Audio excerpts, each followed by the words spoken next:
your own belief system to maybe rebrand as like a anti-cancel culture Fuck guy? no. Do a Hell right-wing no, pivot? bruh. No, dude, that's like the worst thing you can do. No, but like real shit, and I've never said this on a podcast. Well, 1 week after getting canceled, I got a job offer from InfoWars. Wow. Yeah. So it's like, it's funny, like people always say, Good thing you didn't take it. They're not doing so well now. right? But people always say, like, when you get canceled, like your career's over. Mm, No, it's the opportunity to begin a second career right. in like that sort of like free speech warrior space with like Russell Brand in them. Yeah. Yeah. But I didn't want to do that because I'm not aligned with them in the way they talk and think about things. Trump's approach to people not liking data centers is the same as his approach to women that he gropes in department stores who tell him no. Just let it happen. At a press conference where he was talking about data centers, how he promised the American people that he would keep these data centers accountable for their own energy and water usage, which we know is horseshit because these data centers have been costing people tons of extra money. They've been causing water and energy shortages everywhere. Two reports that recently came out a few weeks ago saying that these data centers next year are going to cause massive blackouts for the American people on a regular basis. His response was, you can't fight it, you just have to go with it. And the increasing opposition to these data centers is on both sides of the political spectrum. It doesn't matter if you're on the left or on the right. In fact, there were people on the news in Texas who said their entire community is going to vote for Democrats because they're so pissed about these data centers in their backyards. But Donald Trump's entire message was stop fighting it and just take it. Suck it up, loser. This kind of reminds me of when the Heritage Foundation came out with Project 2025, and they said we had no choice but to comply with it. And in the last years, we've been telling them to go fuck themselves. They've been able to implement less than half of their entire agenda. The fact that Donald Trump is even bothering to get up in front of the press and tell people you cannot fight this, so you're gonna have to take it, it means he knows that people are fighting back and it's working. Otherwise, he wouldn't have to say anything. And of course, Donald Trump is used to getting his way among his sycophants. He thinks that his word is law. But millions of people across the country are saying they do not want this. And the only way AI actually works is if the people surrender to it. And that is not what they're doing. Because it's well past the jobs that AI is taking and the water usage. Because now they're telling everyday American citizens, turn off their electricity so the data centers can have theirs. So, I mean, welcome everybody. Welcome, Morgan. Welcome. Hey, It does seem like the Democrats have a pretty clear mandate, almost, if you will. For like how do you win in these elections coming up? The next elections, how do you win? Well, be anti-data center. Yep. Be pro healthcare. Be pro democracy, for fuck's sake. Yeah. Well, that's not going to go well with Gavin Newsom, who I've been assured by people is already the Democratic nominee, and we don't need to have a primary. Even though he's pro all of those things that everyone hates. See, I'm of the opinion that even if I agreed with that I wanted Gavin Newsom as a candidate, which I don't, I hope he's not. I will wrestle with the choice, but ultimately, obviously, I will probably make the choice to vote for the motherfucker if that's what happens. Democratic primary voters, I'm begging you, do not make me vote for Gavin Newsom. But like, if you were confident in your candidate, wouldn't you want him to prove that he's the best one, that more people, that he's capable of even going to the fucking general and winning? Because if you don't have a primary, you got no test. You just have a few people on the internet saying that, hey, he's the guy. Well, and on the news and stuff, and all those things. I mean, I just feel like you should want that kind of a spar, if you want to put it that way, of the primary in your belt. I don't know. You would like, and I think a lot of people who, a lot of like moderates and independents didn't want to vote for Kamala specifically because there was no primary, right? That's a pretty common, a common talking point. No, so that's the point. Chuds don't. Nobody likes data centers. Like nobody likes data centers. Yeah. I mean, I'm sure there's even some of these fucking pro AI motherfuckers and stuff that are still like, well, I don't know, I don't want a fucking data center. Nobody wants them around them. That's for sure. Well, and it's one of those things that, as a data center engineer, it's fucking hot. All of these AI data centers have ruined the data center industry. Like they are. Generally have made everything more expensive. Everything is harder to get. We need to do, we should do an episode on data centers and stuff, or something, just some kind of special focus on it at some point, because there's a lot of shit that goes into it, a lot of ins and outs, a lot of what have yous, and there's also a lot of negatives that are worth discussing. Yeah. So one thing, we're going to be talking a little bit about cyberpunk. Yeah. But a lot of cyberpunk. Now I'm realizing that you know, in those cyberpunk media that we've all seen, that there's usually lots of just like kind of drab, like kind of nondescript buildings just everywhere. You know what I mean? Like a data center? Data centers. I realized that. Data Yeah. center. I didn't know. Yeah. I mean, Sarah Connor was sent to a mental health institution for blowing after up being convicted of trying to blowing up data centers. Wow. Yeah. The prophecy. Yeah, look, I mean, they are absolutely, and they exist as right now. They've been existing for years. There's lots of them. What we're talking about are data centers that require far more resources to operate, and require and put out far more emissions and heat and fucking noise. Like, there's people that are saying that the noise from these things around their homes is like they're not able to sleep. I saw something about a lawsuit where this one community has literally just like, it's just nonstop fucking noise from these data centers, and of course they don't tell you that whenever they're going to put them in. Of course, they don't really ask for consent generally. So to put it in perspective, my employer is a medium-sized employer. I am responsible for 3 data centers across the country that I travel to. Blow them up, Morgan. Combined, in terms of their power load across 3 data centers, is about 200 kilowatts.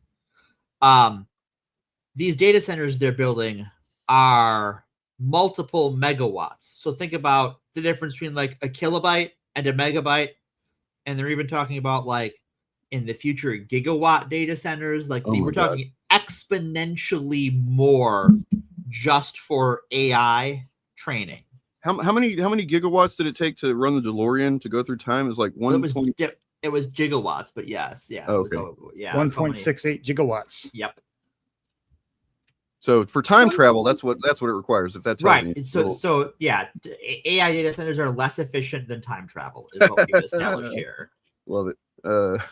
That's canon. That's literally canon. You know what else is canon is isn't the best thing to do with data centers is to like put them in the middle of the desert for no. I mean, no. You think, but like that means they're not centralized to where they would need to be theoretically, and they're also going to be harder to keep cool, I'd imagine. Yes. So I was going to say the best thing to do is not build the fucking things. That's the best thing to do. That's the best thing. Actually, I heard another proposal that I think is pretty legit. We should kind of see if maybe float this to them. So they need water to cool down the systems that creates a lot of heat. It doesn't have to be potable water. Yes, it does. Doesn't have what? No, it can be. Why don't just run with me? Work with me here. Okay. It should just be piss. We should just give them our piss. They can use piss. They're pissing on us. We should piss on them. Is that give them all the piss they need? Okay. We'll just send it to them. Like big jars. Does it even have to be water? There are other ways of cooling things. Water just seems to me like just the cheapest way. So water is the cheapest and most efficient way.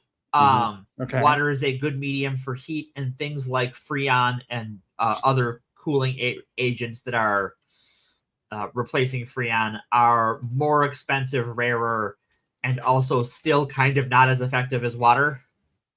Yes, they are chock full of copper. So meth heads, crackheads, you know what to do. You know what to do, yeah. Do it for your country. Together strong. It's one of those things that, like, the people hear data center think, oh yeah, the whole world runs on data centers. Yes, but the scale and scope of the data centers people are now concerned about versus the data center infrastructures we have that run the rest of the economy for a planet is literally apples and oranges. I will say this: if the government knocks on the door of your house and they say, hey, we need this land where your house is. Yeah. If any of you are fortunate enough to own a home or land, say no. And then they're going to offer you money right out of the gate because they have to. But then if you can also just say no, and they can't do anything about it except so far, I've been listening to something about this the other day.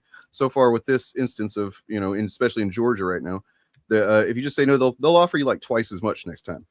And that's the thing. You can choose to do what you're going to do there. It's not like you're going to stop the data center, grift if you stand in the way. But we're just saying, don't take the first offer that they give you. Right. Never take your first offer on eminent domain. Because eventually, especially in a state like Georgia right now, they're going to get your house because the state will use eminent domain to get your house. Yep. But make them work for it. Make them work, make them pay a little bit, make them shell out some money, because they would love, when you think about the kind of money that they're going to, oh man, it's so fucking infuriating. Every angle of this shit is fucking infuriating. And I don't know, from the scraping of information, data, content, to the fucking quality, if you want to call it that, of the output of the bullshit they're making, to the chat bots that people are falling in love with and getting into a cult following, and like killing themselves, killing other people. It's fucking infuriating, and it's to the point where like this almost seems like it almost seems like those things that they're kind of painting as the outliers are the goal with some of this stuff. Like they're wanting to. I mean, obviously it's a little bit paranoid of me, but it's a marketing thing, right? Is that the chatbot models are trained and programmed to keep you using.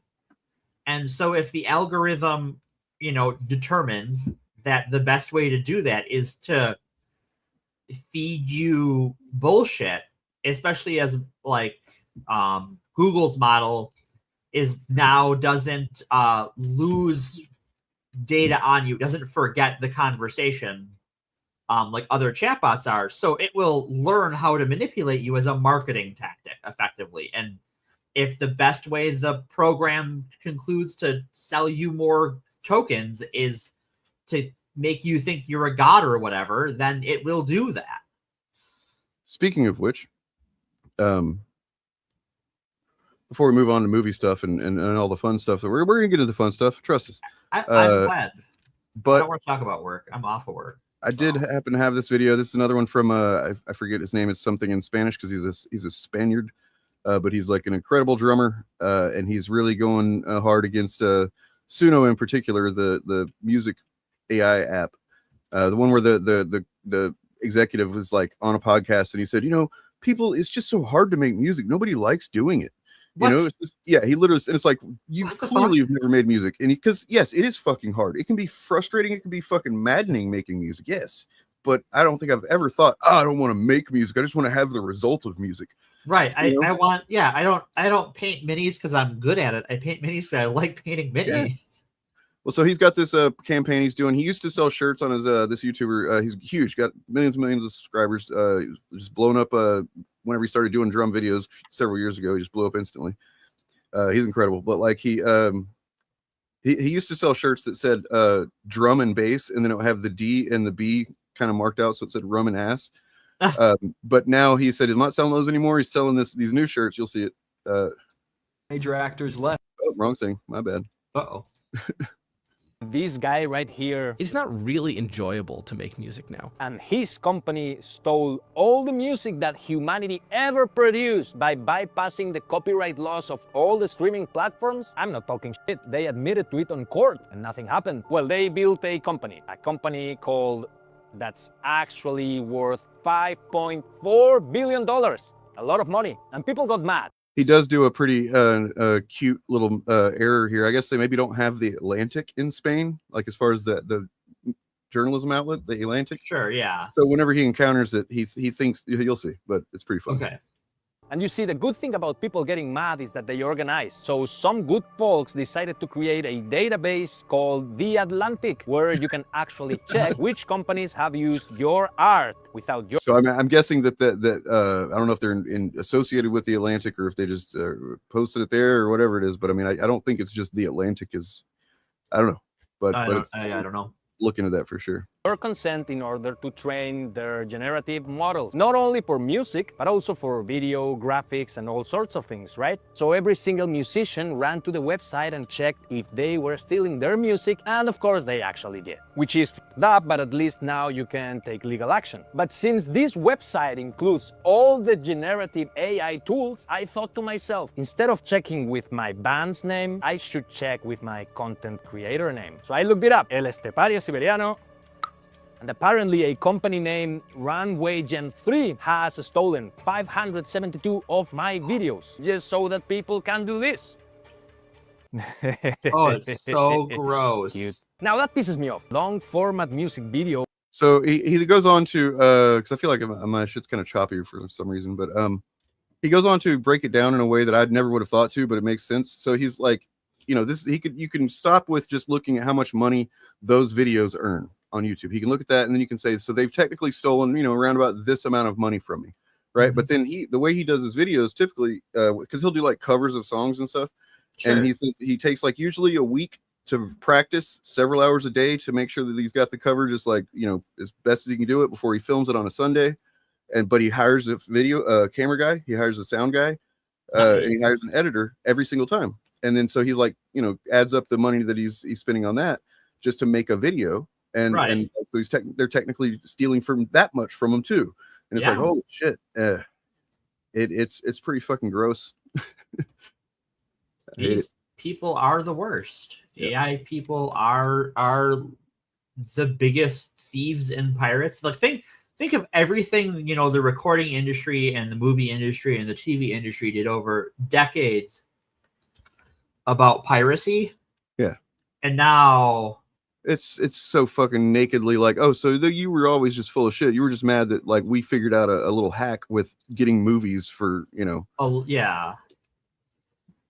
And when it turns out, like, you know, some market research was done, we were actually spending more money on stuff because that's how you sell concert tickets, it turns out, and all of those fun things. So my son was watching something on some Blu-ray or DVD not long ago that's like from the, I guess, the early mid 2000s. I forget what he was watching, but every single time he put in a new disc, it would have one of those, you know, you wouldn't steal a car, right? And he kept kind of making fun of that, and I was like, well, I said, fuck what yeah, do you think about that? I didn't want to like give him the perspective that I have, but I wanted to kind of see if he could get it. So I was like, do you think that's the same thing? And he's like, stealing a car? And I was like, yeah, or like a purse, or like, you know, a movie off the internet. And he's like, no. And I was like, okay, cool. Good job. All right, you passed. Yep. And then of course I did tell him that, like, you know, when we're talking about something like that, there's no immediate, you're not taking literally the object, the product from another person, which you would be doing with a car or a purse. But, you know, there is other things to consider, like the creators, and if there's an effect on creators who do not make a whole lot of money in many cases, you know, that's a reason to just support the thing as much as possible. Well, and I think in the age, as we move more and more into a renter's economy, I think the maxim, if you can't own it, you can't steal it, is worth keeping in mind. Indeed. All right, well, let's start with this news. Made a little compilation video of the timeline of this saga, the saga of the Gauze Rider. The Gauze Rider hasn't dipped his toe in Marvel or DC. Been wanting to do one, you know. It's always like, it's like, what one? Sure. I always thought that Ghost Rider was the coolest. Sure. But I always thought it was taken. But I don't know what the waiting time is on that. What do you mean? Well, like, how long, you know, does it have to go? Ava has already given me her blessing. Sure. I just need. I know he's right down the fans, hall, but Nick Cage. Ryan, you know I'm always trying to get you work. You told me Ghost Rider was the character you wanted to play. I spoke to Kevin Feige. You know this. You saw this. Did I help you out? This What was happened? a magical moment. I told You Josh I'd did? like to play Ghost Rider. You spoke to Kevin Feige and then... He found Kevin Feige, corners him, does an interview with him. When he says, I would like this, all the lights go off. Ryan's amazing. I'd love to find a place for him in the MCU. That's the.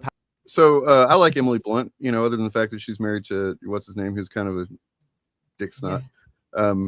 But it's kind of wild here. Like, you see their elitism, the actor elitism against superhero movies here. Yeah. She's like, seems offended that he actually wants to do a superhero movie. Power of Feige. Or the power of Horowitz. No, I have no power. The combined power was just. So, any movement? Have I made any Nuclear. magic happen? Do you remember, Josh, when you asked me about Ryan being in a superhero, and I said no, He would Ryan, never do it. he would never do it. You did. You said Yeah, I Josh said- Horowitz asked me, and I told him you would never do I it. said he'd I was like, never I'd do love to. Are it. you crazy? Right? You don't I even know your I was friend like, here. I thought we wore it as a badge of honor that we weren't into superhero movies. No, you do. I know. I really thought. I don't know why. I just thought, well, Gosling's with me. Come be in Ghost What Rider. a turncoat. Wow. Ghost Rider. You don't even know each other.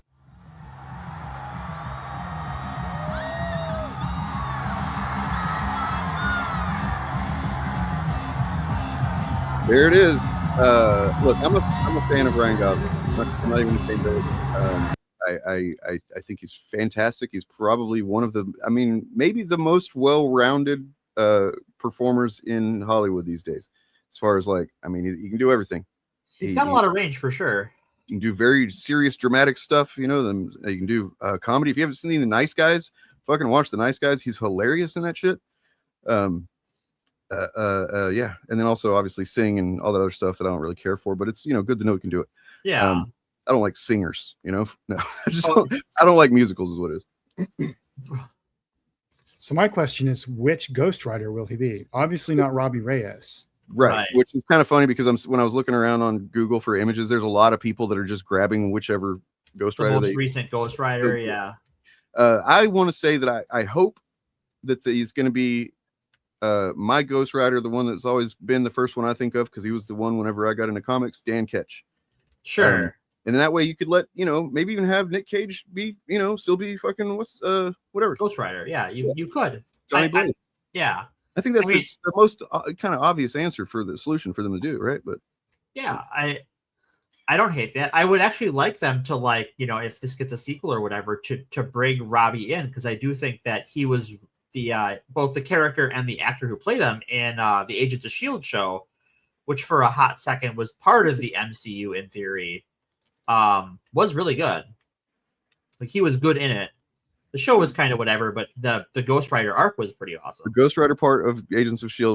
was like I mean, they were trying to make it a bit of a backdoor pilot, and I don't know why. I think there was probably the rights reverting that basically ended up, they changed their mind basically on what they wanted to do with Ghost Rider, I think, behind the scenes. But initially, I believe the plan was to introduce them on this and, you know, do a really good job of it, which they did. They did, yeah. And then people will be excited for a show that they would spin off. Didn't happen. So people are saying that you've seen him talk about Johnny Blaze. I haven't heard him say Johnny Blaze specifically, but I don't know. You know, if it is, that's fine. Yeah, I'll live. It would be cool to I feel like it's kind of obvious anyway, because that was the 90s one. That was the one that kind of got popular. It's kind of bizarre to me actually that they wouldn't consider that. You know what I mean? Since you know, they obviously know their bread and butter comes from the 90s comics, Marvel for the most part. Who was Ultimate Ghost Rider? I don't remember who Ultimate Ghost Rider was. Because someone reminded me the other day, and I can't remember who. Oh, it was somebody weird. Because yeah, I did read that actually. Let me see if I can find it. Because so much of the MCU originally was drawn from the Ultimates, like the style and, you know, some of the character interpretation. So it was John Blaze, apparently. Okay. For some reason, I thought it was like another character that was like a kind of a random, like, oh, that's the Ghost Rider here. But I guess I was wrong. Yeah. Well, the bad news for all of the true fans out there is that Ryan Gosling now cannot play Black Panther.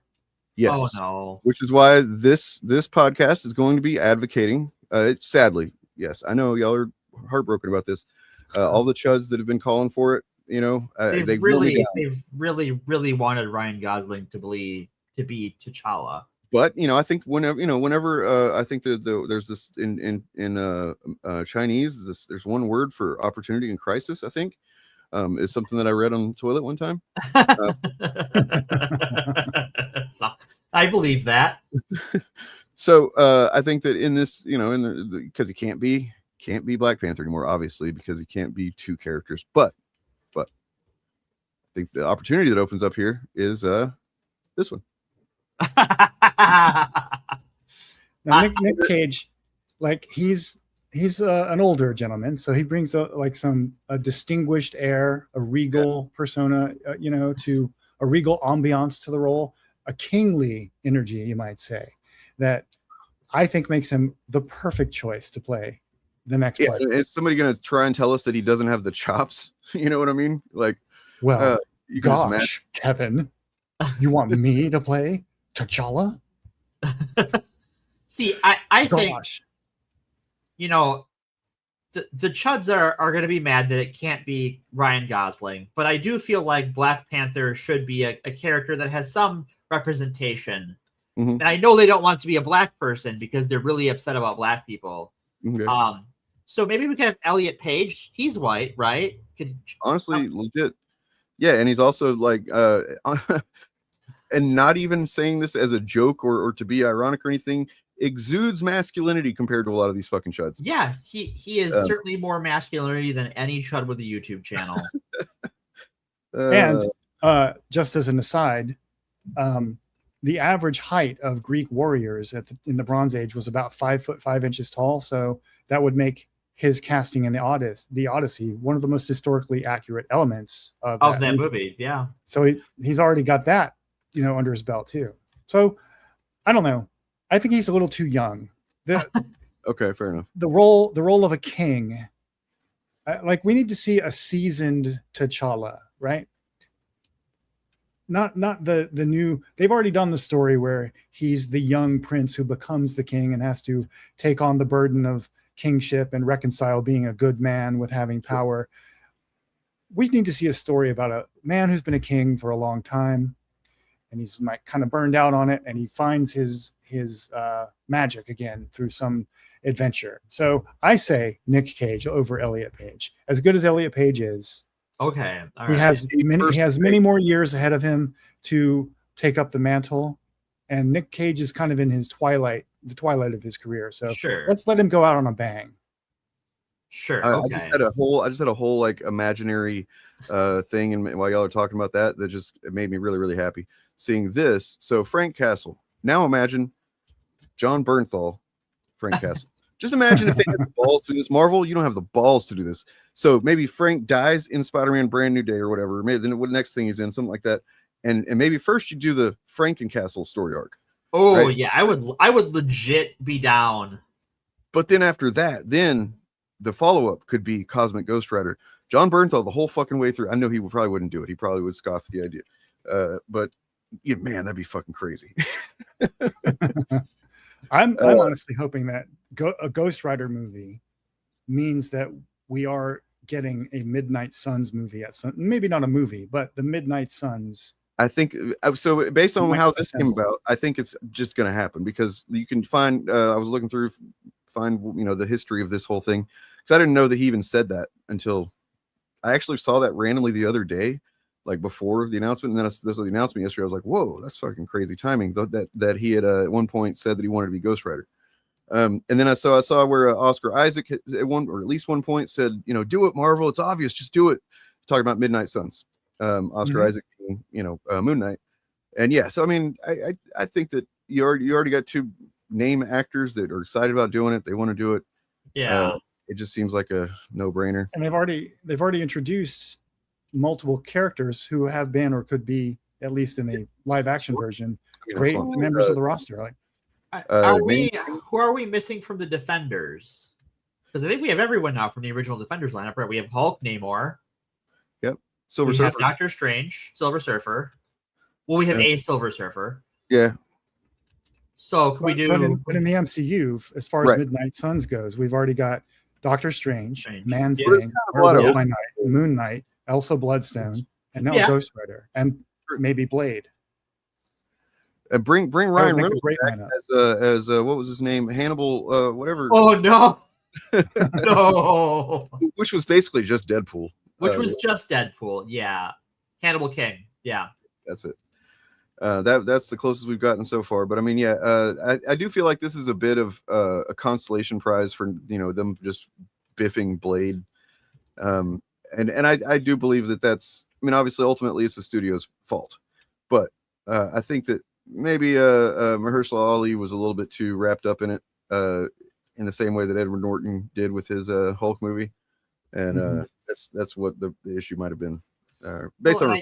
Like I mean, it's been a while since we've had an incident like that, so I feel like we were due. Sure. Well, I mean, they fucked it up because he literally called them, and I think they just you just won an Oscar and you decided the first thing you want to do is call us and tell us yes, of course, so then you tell a newly minted Oscar winner who's as talented as Mahershala Ali that it's your plays yours, then kind of give them a little bit of license to carry the flame, so to speak. Sorry, you either have to let him do it or not, right? You had to either let him do whatever the fuck he wants to do, or like set ground rules right away, and they kind of got wishy-washy on it.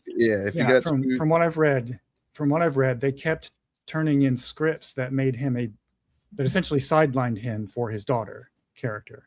Oh. See, that may be true. Is there probably a lot of this is true, but the thing that I saw was aside from that is that he kept wanting to choose the director, and they were like, we basically don't have confidence, or we don't have faith in those directors, so they tried to meet him halfway in a couple of examples and whatnot. Bo DeMaio wrote this part of the screenplay, or one of the screenplays, so I'm sure it was great. Because I mean, look, the guy can write a good show. Yeah, the guy's a piece of shit, but he's a huge. I saw his fucking YouTube channel pop up in my recommendation the other day, and I'm like, really? He's a YouTube channel? He's fallen that far, huh? It's not as obvious.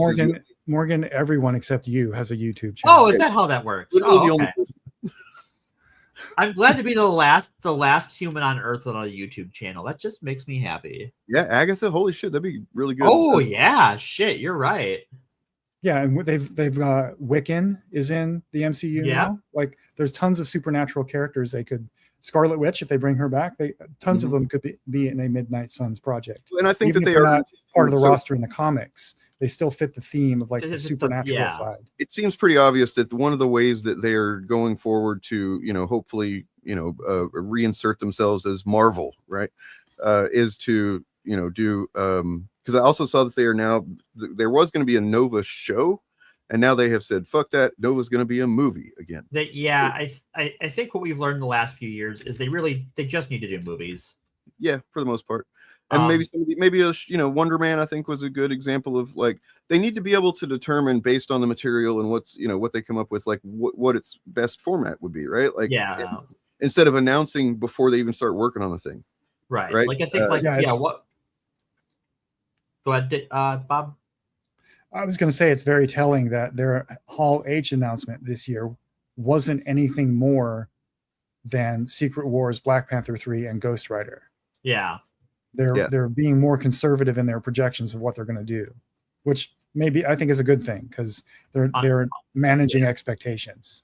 And I also think that, like, as fans, we all know X-Men is coming, but you have a minimum of 2 Avengers movies in between then and now, and you don't want to burn your hype.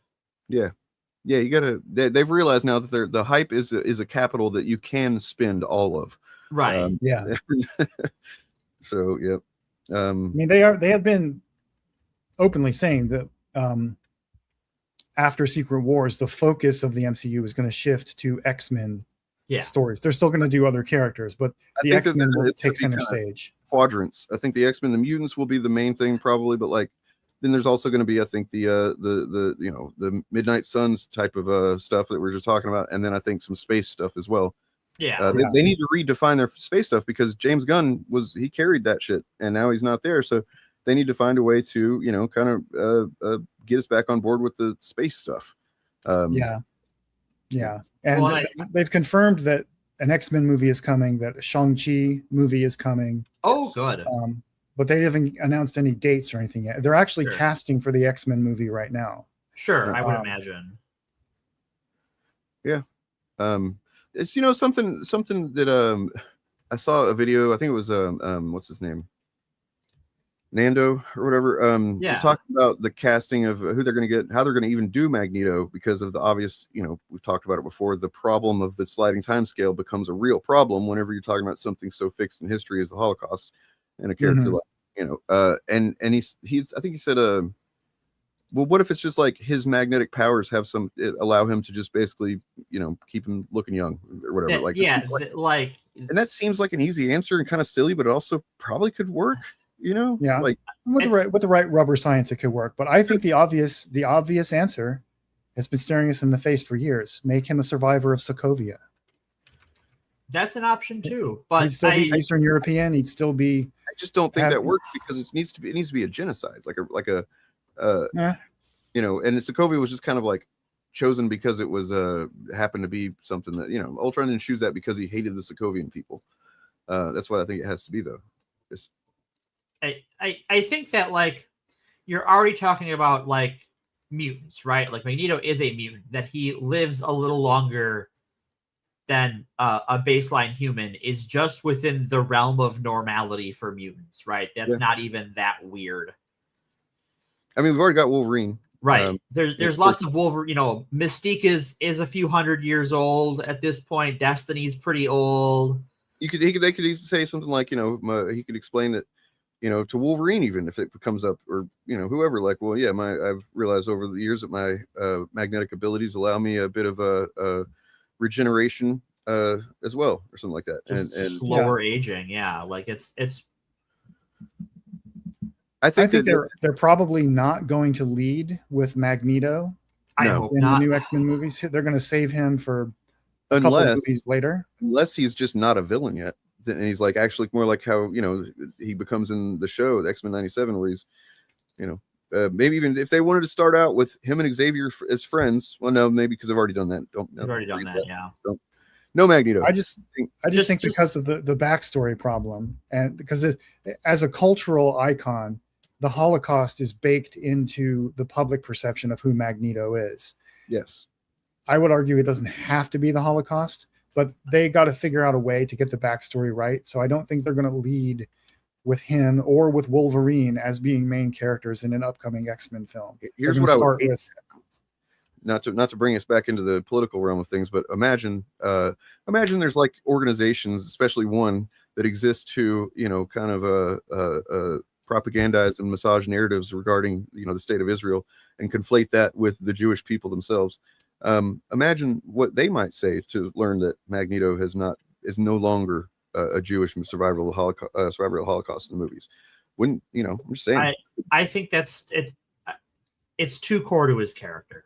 I don't know how, and also you do have the benefit of history. Like you're going to pick a genocide that's fresher in people's mind to be his origin. Like, and you don't want to pick a fictional one to be like, oh, okay, well, like, oh, you made one up. You couldn't do the Holocaust. Honestly, so considering the world in which we exist and whatnot, that maybe it's maybe kind of responsible to continue making him that just to kind of keep that as a in popular consciousness, I suppose. I don't want them to do what they did with the character in Cap 4, where they just completely removed any reference to Israel or her being Jewish. Just like the way that they make some characters asexual, like a lot of characters in Marvel apparently are kind of asexual. They kind of a-Israeled.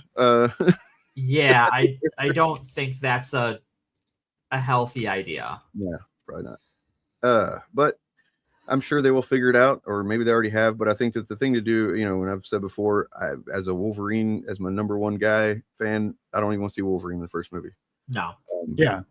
Give other X-Men time to shine. Yeah. They're probably I think it's obvious they're going to kill off the Foxmen by the end of Secret Wars. That would be fucking badass. Honestly, that's the only thing that I would be like, okay. I'd be like, okay, we're doing this, huh?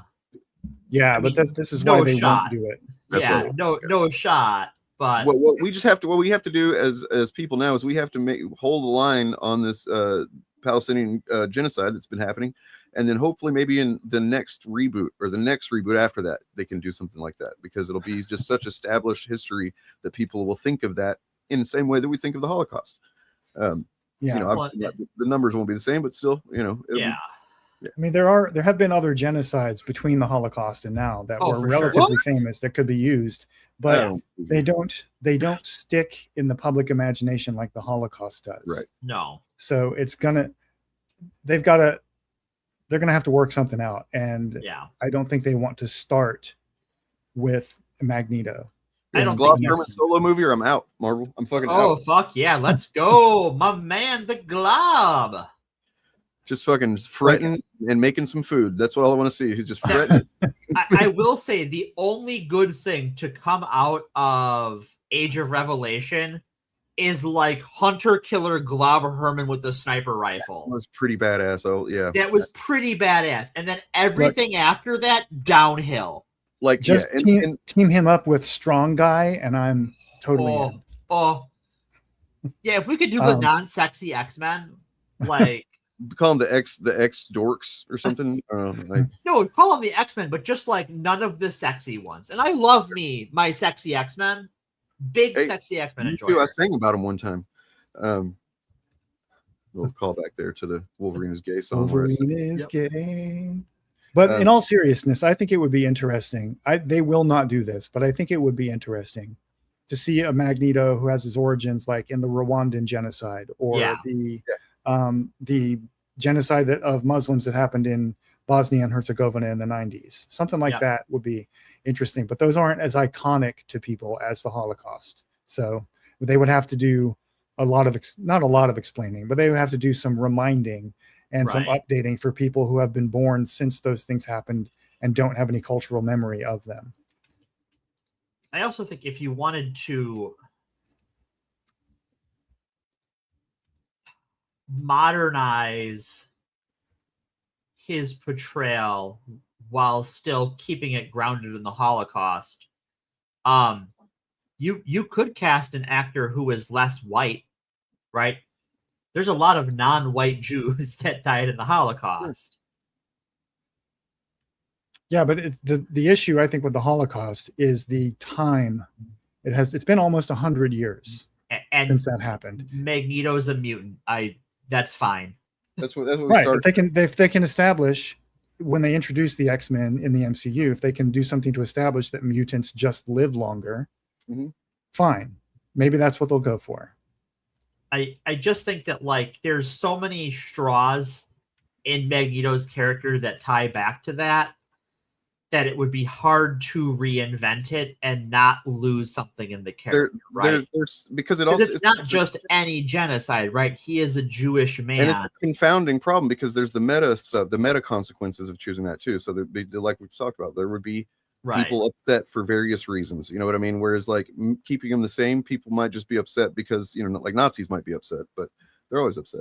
And there's also a part of his character when he is a villain that he is kind of a eugenicist, right? Yeah. Like there is that level of hypocrisy baked into having him be a Holocaust survivor who believes in eugenics. Well, that's why, that's why you would lose with some other genocides. To me, he's always been the perfect, I guess, not villain, but like antagonist, because it literally just can be what he's doing on a given day that defines whether or not he's the hero or the villain. Right. You know what I mean? So if he's going around like saving, other mutants and stuff, then he's just doing basically what Xavier's doing. But then he kind of understandably to a degree gets pissed off at some people hurting mutants or whatever and decides to, I don't know, wipe out a town or whatever the fuck. Yeah. I think the problem with a complex character like Magneto is there's a lot of moving on complex parts, and it makes it hard to move where he is placed in history without losing one of those core elements. Yep. And I think the character would be less than, because I think like some of the like other versions of Magneto, like the version in 1602, is just kind of not great. I don't remember that one. What was that one about? What's that? That's the one where Captain America gets sent back in time to 1602, but there's always like a version of everyone else. Yeah. And he's just like some priest. Oh. Who hates people. I forget the specifics. I just remember being underwhelmed by it when I read it like 15 years ago. Yeah, that would kind of just immediately take some of the weight out of his character. Yeah, like it just like there's so much there that like it's Anyways, we have lots of more fun stuff, and I'm tired of beating up Bob. Yeah, Bob. You okay, Bob? You gonna be okay? I'm fine. Okay. I know. As long as we get Nick Cage to play T'Challa as his final performance. As God intended. Right. As God intended. Yeah. So what else do we have that came out or was announced? What do we got? Well, we got new Reacher stuff. We got Rings of Power stuff. Reacher, I hardly know her. I knew you were gonna do that. Well, there's history for it. You know? Bob, remember? I think I don't know if it was the first time that we streamed together, but it was the first time we really were like, we want to talk about this thing that we don't see anybody else talking about. Yeah, I believe it was the very first time. Yeah, I think so. You and I streamed together, and we talked about how Endymion TV was lying about Alan Ritchen's politics. And after we did that, mysteriously, Endymion never mentioned, and most of the other chuds never tried to marshal Alan Ritchson as one of their own. Well, that's true. They would have abandoned him eventually anyway, but recently that has changed because he has inserted himself in some more specific and current ways that has really pissed some folks off. So if, what I did was we can look at it in a second if you want, but I did just search for Alan Ritchson on YouTube and found there is a bit of a bubbling up of chud grifting around him now. Okay, before we get to that, one important message as we're discussing that old video. Endymion, if you're hearing this, delete your fucking channel. Yeah, I was gonna say, like, another thing that didn't happen was he didn't fucking delete his channel, which I was pretty clear is what he should do. Yeah. But so just as a reminder, because I know it's been a while and you might not have, you lose things in the mail, whatever. Like, delete your channel. He's gotten around to it. He's been too busy, lying about others people. Yeah. Everything. It's pretty pathetic. That dude is especially just gross. So I shared a link from Discord in the private chat of a meme I found Alan Ritchson that is funny to look at. But yeah, let's talk about what his you are able to share that as well.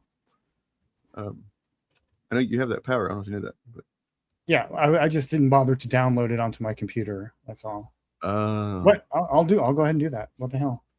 But yeah, the clip is pretty funny.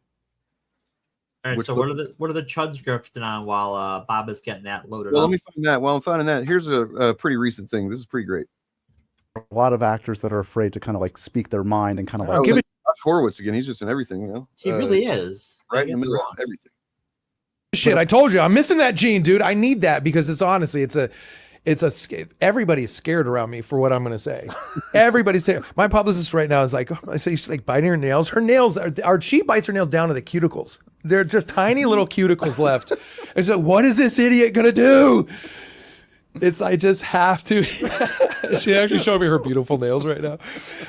It's like people I think are a little bit afraid of me because they're like, he's a loose cannon.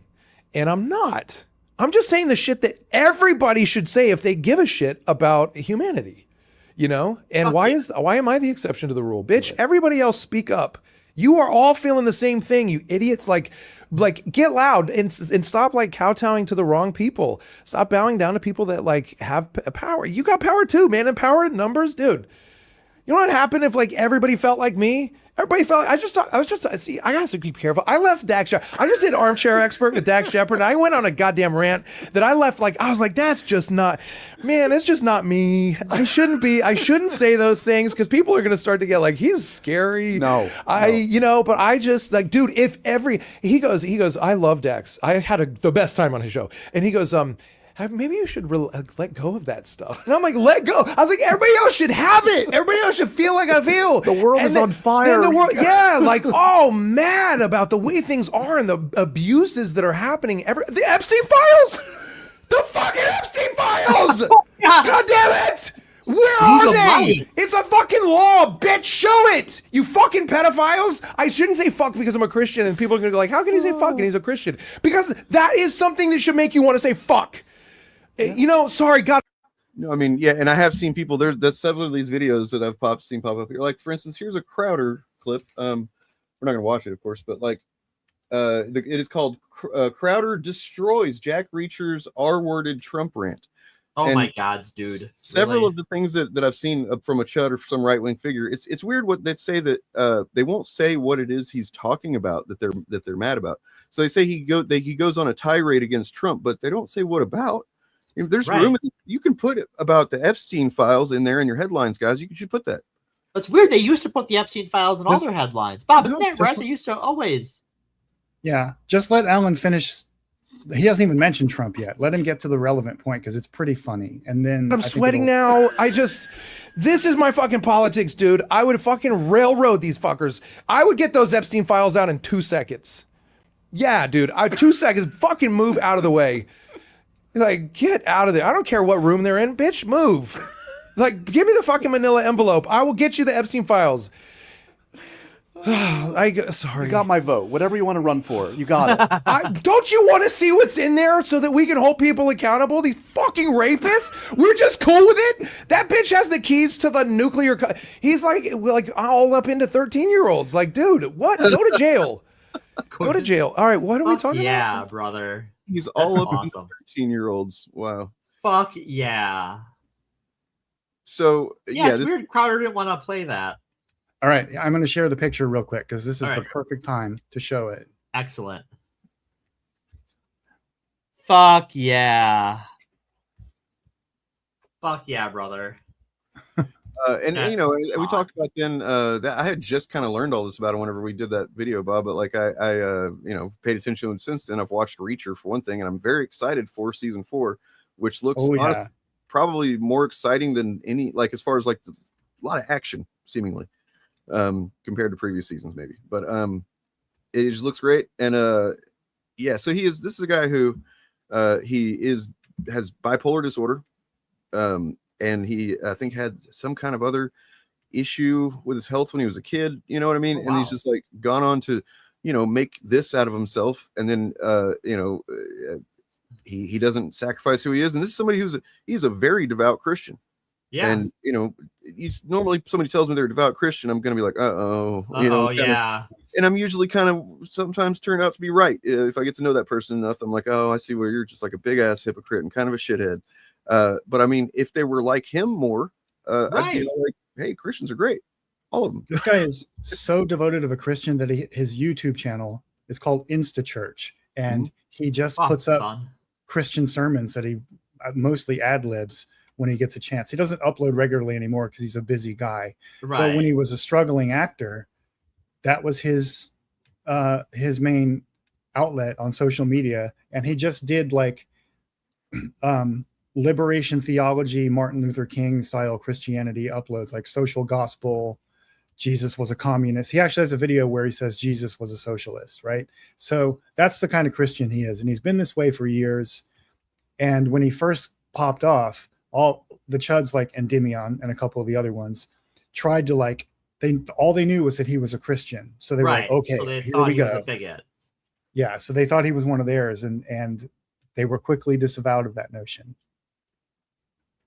Indeed.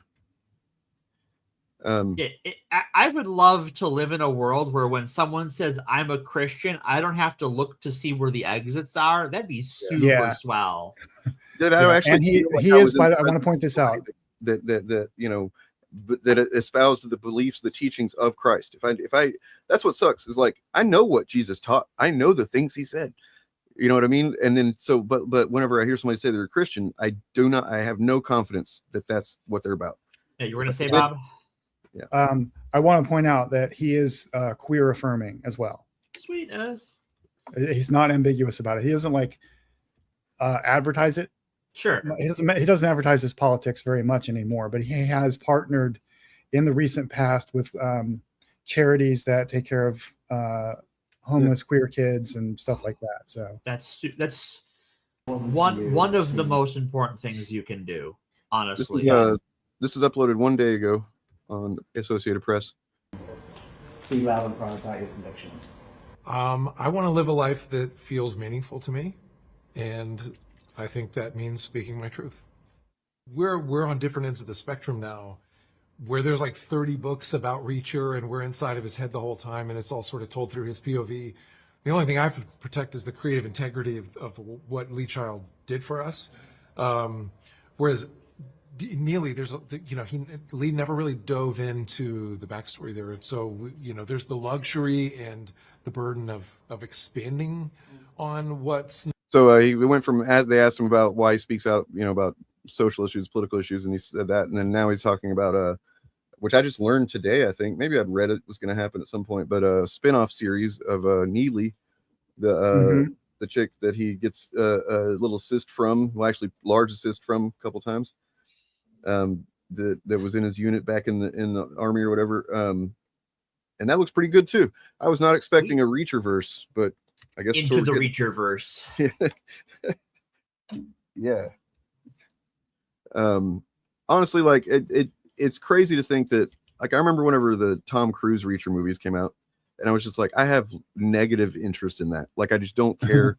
And people would tell me, oh, because he's supposed to be real tall and big, and I'm like, but he's not. He's Tom Cruise. And even still, I was like, I didn't think that it would be good. I was just like, okay, so it's supposed to be a bigger guy that's like, oh, I'm a badass guy, just beating people up because I'm an awesome guy. And it's like, that's what it is, but it's awesome. Like, it's legitimately, I don't know, if you're somebody that just doesn't, it's not the most high level in intelligence as far as ideas and stuff, but I mean, also at the same time, it is tightly scripted. The characters are focused. There's a Reacher is not a guy that I relate to in almost any way, or some ways, but not like the overall hyper focus on being, but like at the same time, it just comes off as a real person. Like I could see this person existing, and it's pretty great. Yeah, go ahead. I have not read all of the Reacher books by any chance, but I've read several of them, and I actually enjoyed the first Tom Cruise Reacher movie, and the fact that he was small, I think they worked with it and they changed the element of the character where he's not huge and intimidating, he's underestimated all the time, and it worked for that movie. But seeing Alan Ritchson play Reacher the way he was intended to be portrayed, which is essentially he's just a wandering pulp barbarian who comes into town when he needs supplies and wrecks the local tyrant and then leaves. He's like, he owns like a shirt, and that's like all he owns, kind of a toothbrush is, he's got his toothbrush, and he just kind of wanders like a, and it's they don't make it like a huge, they do talk about it, like characters try to get into his head about, like, don't you think it's kind of, not good that you're just so on your own and you don't have a home or anything? And he's just like, essentially does a good job of selling it. And they don't like try to indicate that there's some kind of deeper trauma that makes him constantly stay on the road like this, which is what I would expect. You know what I mean? It's just like, this is just who he is, and he feels like this. He's doing what he needs to be doing by doing this. Right. And of course that means that every season he winds up in a situation that's very specifically something that he needs to deal with. But like, let's watch the trailer for this season, because there's a few instant classic Reacher lines in it. Morgan, did you want to say something before? No, go ahead. Because I cut you off. No, you're good. And they did explain in the first season of Reacher, they gave him enough exposition where he basically said, look, I was told exactly where to go and where to be for my whole life in the military, and now I'm free. Yeah. I'm just going to wander. Yeah. Yeah, I mean, the implication, maybe he says something about this too, but like the subtext of the fact that he used to be the head of this investigative unit in the army and stuff, and I think one of the seasons is specifically about some fallout from that from years ago that's kind of come back to the present, and you kind of get the idea that disappointed him, like the restrictions on investigations, the ways that a system prevents you from seeing something through, kind of thing, or whatever like that. That's the kind of thing that motivates him to just be this force of investigative, accountability monster that he is. And he's the accountability gremlin. He is. And he says something about that in this. It's like one of those lines that I was talking about. Jack Reacher, where is the drive that Anna Merrick gave to you before she killed herself on the train? I have no idea what you're talking about. Do you think we're stupid? Yes. Yes. Oh, I know you? No, but I'm the last person to talk to your sister. There is no. Definitely. Thanks, Rush. Definitely gonna fucking get a copyright claim on this. Once again, Rush ruining my day. Every day, it's like once a week at least. But it is a really fucking good song choice for this trailer. When did my sister killed herself? Show me what you have. Your sister's involved in something big enough that the federal government's worried and people are trying to work me over on the street because of it. Why do you care? I'm good at not letting people get away with things. That's the line, right? That's there. a good line. You were in the wrong place at the wrong time and you saw the wrong thing. Walk away. No. No. God damn, that looks fucking horrifying. Pulling his head through the bars.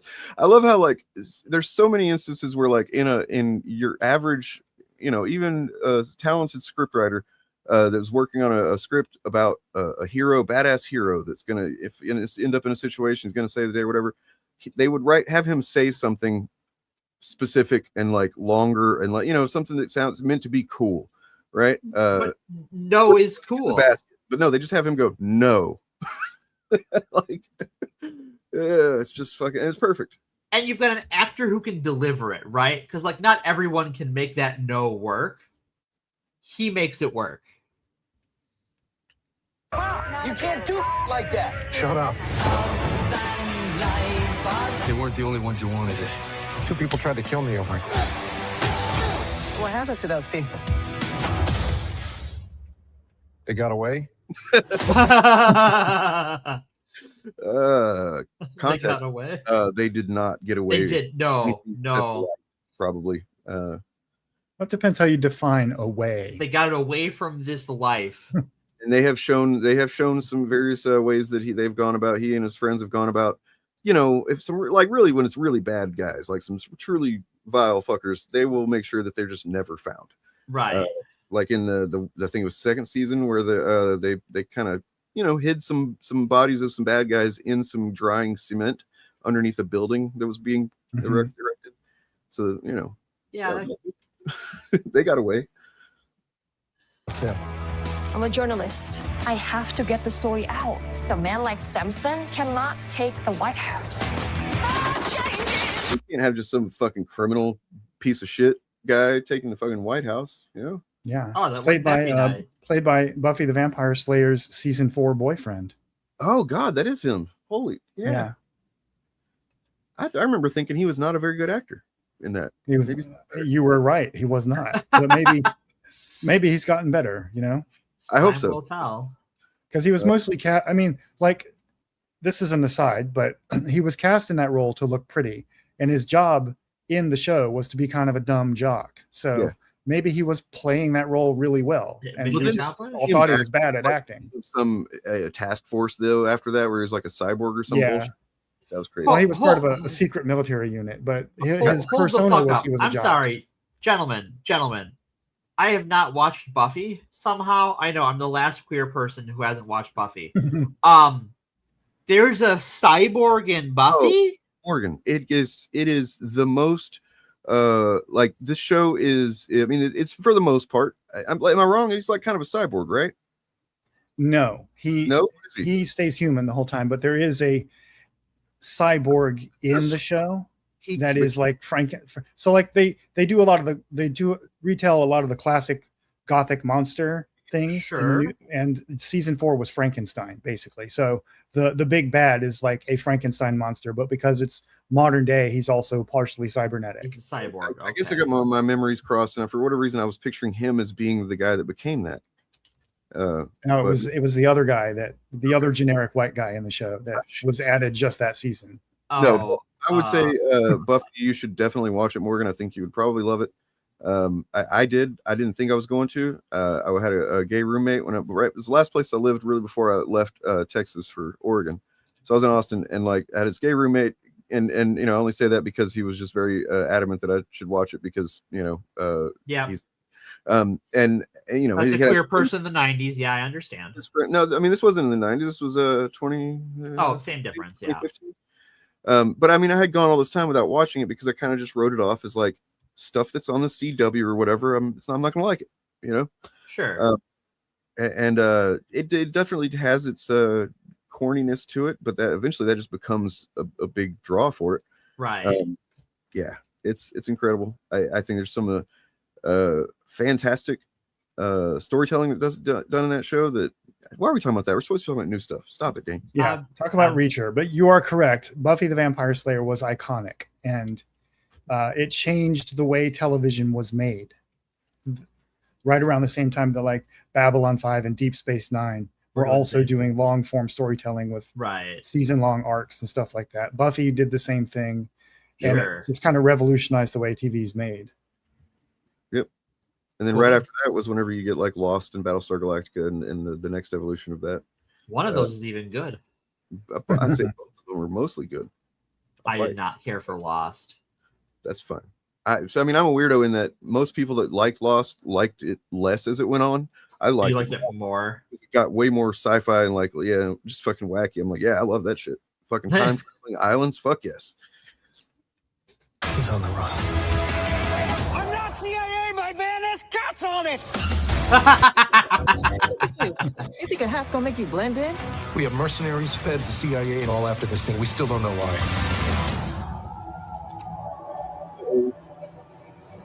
And what do you say about his company? And what do you say about society?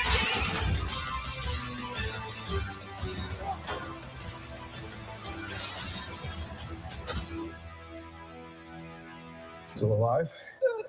Good. Oh. Maybe not. Maybe. Oof. The most Reacher thing ever. That's great. Yeah, he does seem like he'd be a chud for sure. If it wasn't for, I don't know, probably you, Bob, telling me that it was such a good show, I don't know if I'd ever watched it because I'd seen people saying this better than you'd expect or whatever. But yeah, it's better than the books it's based on, in my opinion. I kind of got that. I was looking through some synopsis of some of the books and stuff, and yeah, because the writing in the books is not critical drinker bad, but it's in the genre of what you call airport dad porn. Yeah. Porn, whatever. I forget the exact, but dad and airport is in your description of that genre. It is near the top of the quality. Yeah, sure. But it's still that genre of writing. So they're written functionally. I mean, you can consume them and it's not going to stick with you, but it's fun while you're reading it. But the show is just so much better. It's better written and better paced and everything. And you get, mostly because you get the point of view of other characters. Like the Reacher books are largely just Reacher's point of view for everything. Right. Yeah. So I just want to point out that I encountered a video. We're not going to watch it right now, but it's a half an hour long and it's by somebody named Nash Kuhn, and it's got a good old Barry Weiss in the thumbnail, and it says barreled, quote, Barry Weiss. So apparently her name is Barreled.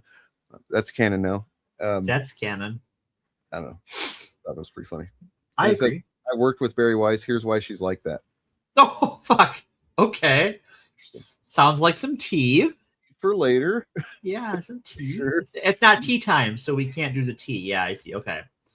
I'm glad Dane respects tea time. Yeah, so Chud's talking about this guy. It's a thing now. So now they're upsetting Spaghetti that the most straight white guy ever is the opposite of them, and they can't handle it. What it is that then whenever we covered it, whenever Endymion covered it, he found an angle that was not something that I would expect other Chuds to pick up on. He must have been watching Reacher, realize, because we know, but as we talked about in the thing, that he knew he was lying because he had to edit things, certain things certain ways so he just knew that everything he was saying was essentially lying. That Jack Reacher, Alan Richardson does not fucking agree with his politics. He's not anti-woke, any of that stuff. In fact, he's got a pretty epic rant about why woke is just a stupid word. And yeah, so we knew he was, and then I guess he probably just was having a man crush on Alan Richardson at the time. So he's like, I'm going to use this to lie and say that he's, anti-woke and he doesn't like gay people. Yeah. What he did, if I recall correctly, is he tried to say that Hollywood and the video game industry are trying to squeeze out straight white Christian men like Alan Richson. Kennedy and stuff, and like, what are you talking about? What are And he used footage from Alan Richson's InstaChurch channel where he took the audio out. So he had to have known, or at least his editor had to have known, that the things Alan Richson was saying in the screen captures they took from those videos was the exact opposite of everything Endymion TV believes. Yep. So there's no way he did not know he was lying. What a piece of shit. Yeah. And I just want to point out too that I didn't look into it when it happened. I never watched the video, but a few months ago there was an incident where he kind of went viral that Alan Richson had just beaten up a neighbor basically. And there's some incident that happened, and Alan Richson, big old guy, just fucked up his neighbor, and that's kind of concerning. It's like, oh no, is he problematic guy? I have to step away for a moment. I'll be right back. Cool. But I found out that this guy is truly just on the side of the angels. So I found this TMZ video here that shows the neighbor telling his side of the story. It started on Saturday morning and I'm an experienced motorcycle rider. I've been riding bikes all my life. So, from dirt bikes to street bikes and etc. But I'd heard this incestuous revving and speeding through our neighborhood of the motorcycle. I eventually saw the guy on Saturday. I didn't know who it was. And I sort of like flippantly sort of said, "Guy, like he was quite away." And I said, "Can you just slow it down, please?" And then there are numerous people in my neighborhood who call all of this. Would you be surprised to learn that several things he said here are a lie, and provably so? Wow. On TMZ. Believe it or not. That bastion of journalistic integrity. You know what? They've actually been doing some decent stuff as far as politics go in this. Yeah, they've covered some. They do a lot of fact checking and exposing hypocrisy and shit. It's pretty decent. I'm not going to say that they're overall like a reformed organization or something, but like sure. Speeding through the neighborhood, and on Sunday when I was cleaning my bike outside my house, he rode past once, twice, and on the second time I walked out in front of him and I said, "You've got to stop. Someone's going to get hurt." And it escalated quite quickly from there. I did push him because he was coming towards me on his bike. Okay. That's not even what happened actually. So what he does is we could actually see it because it's on camera. It's actually on Alan Richson's head camera, as well as other sources. Let me see. Basically, he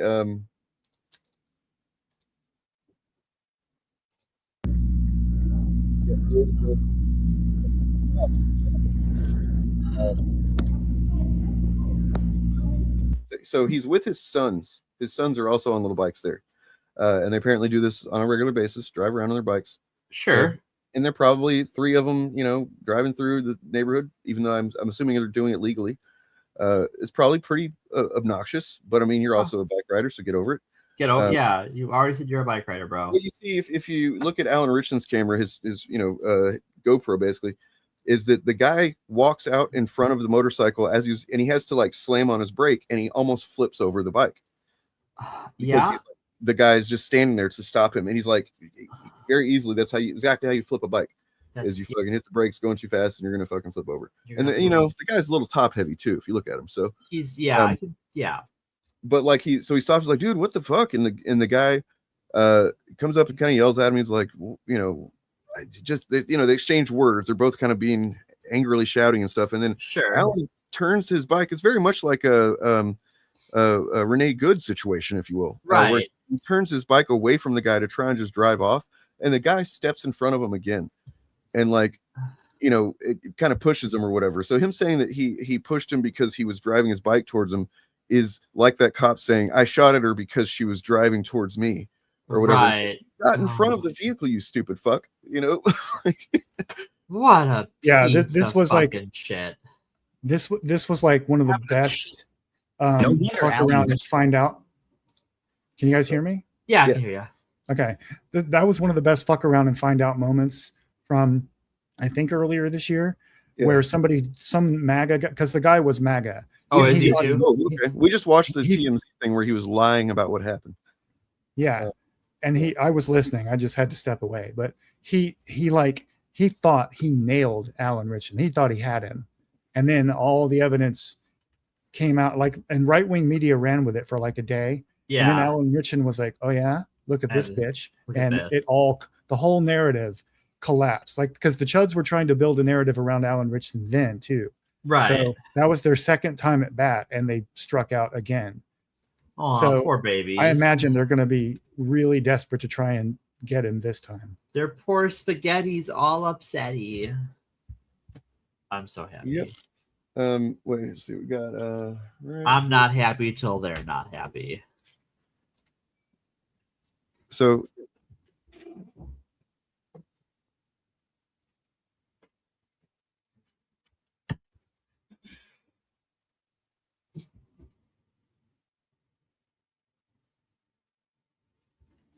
is that supposed to be with no audio? I can't hear anything. sorry, my bad. So basically, they're saying that it went viral. This first video is what came out, and that honestly looks pretty bad if that's all you see. Because at that point, the guy had been pushing him and being a shithead to him. Maybe it wasn't necessary to hit him while he's on the ground, but he seems like he could have hurt him far worse if he wanted to, than what he was doing. Yeah. He kind of tagged him in the belly a couple of times, but yeah. Alan's kids were there. What led up to these moments, as the DA says, actor Alan Ritchson was defending himself. Let's see. Explains. But also because of attention, not just because who was involved, but also because of the public safety questions it poses. Yeah, she explains what led up to these moments, as the DA says, actor Alan Ritchson was defending himself.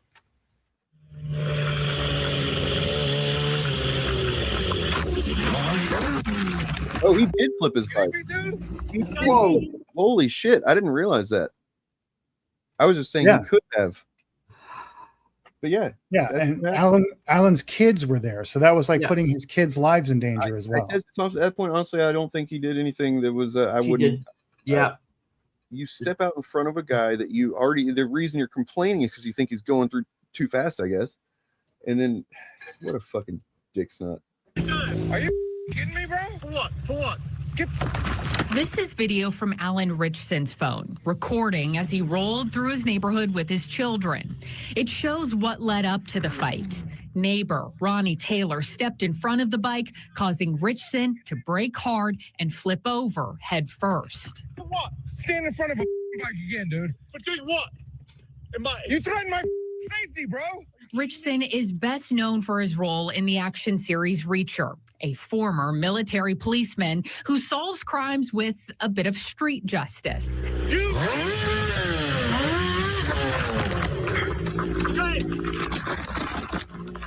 Then Ritchson himself delivers a bit of street justice.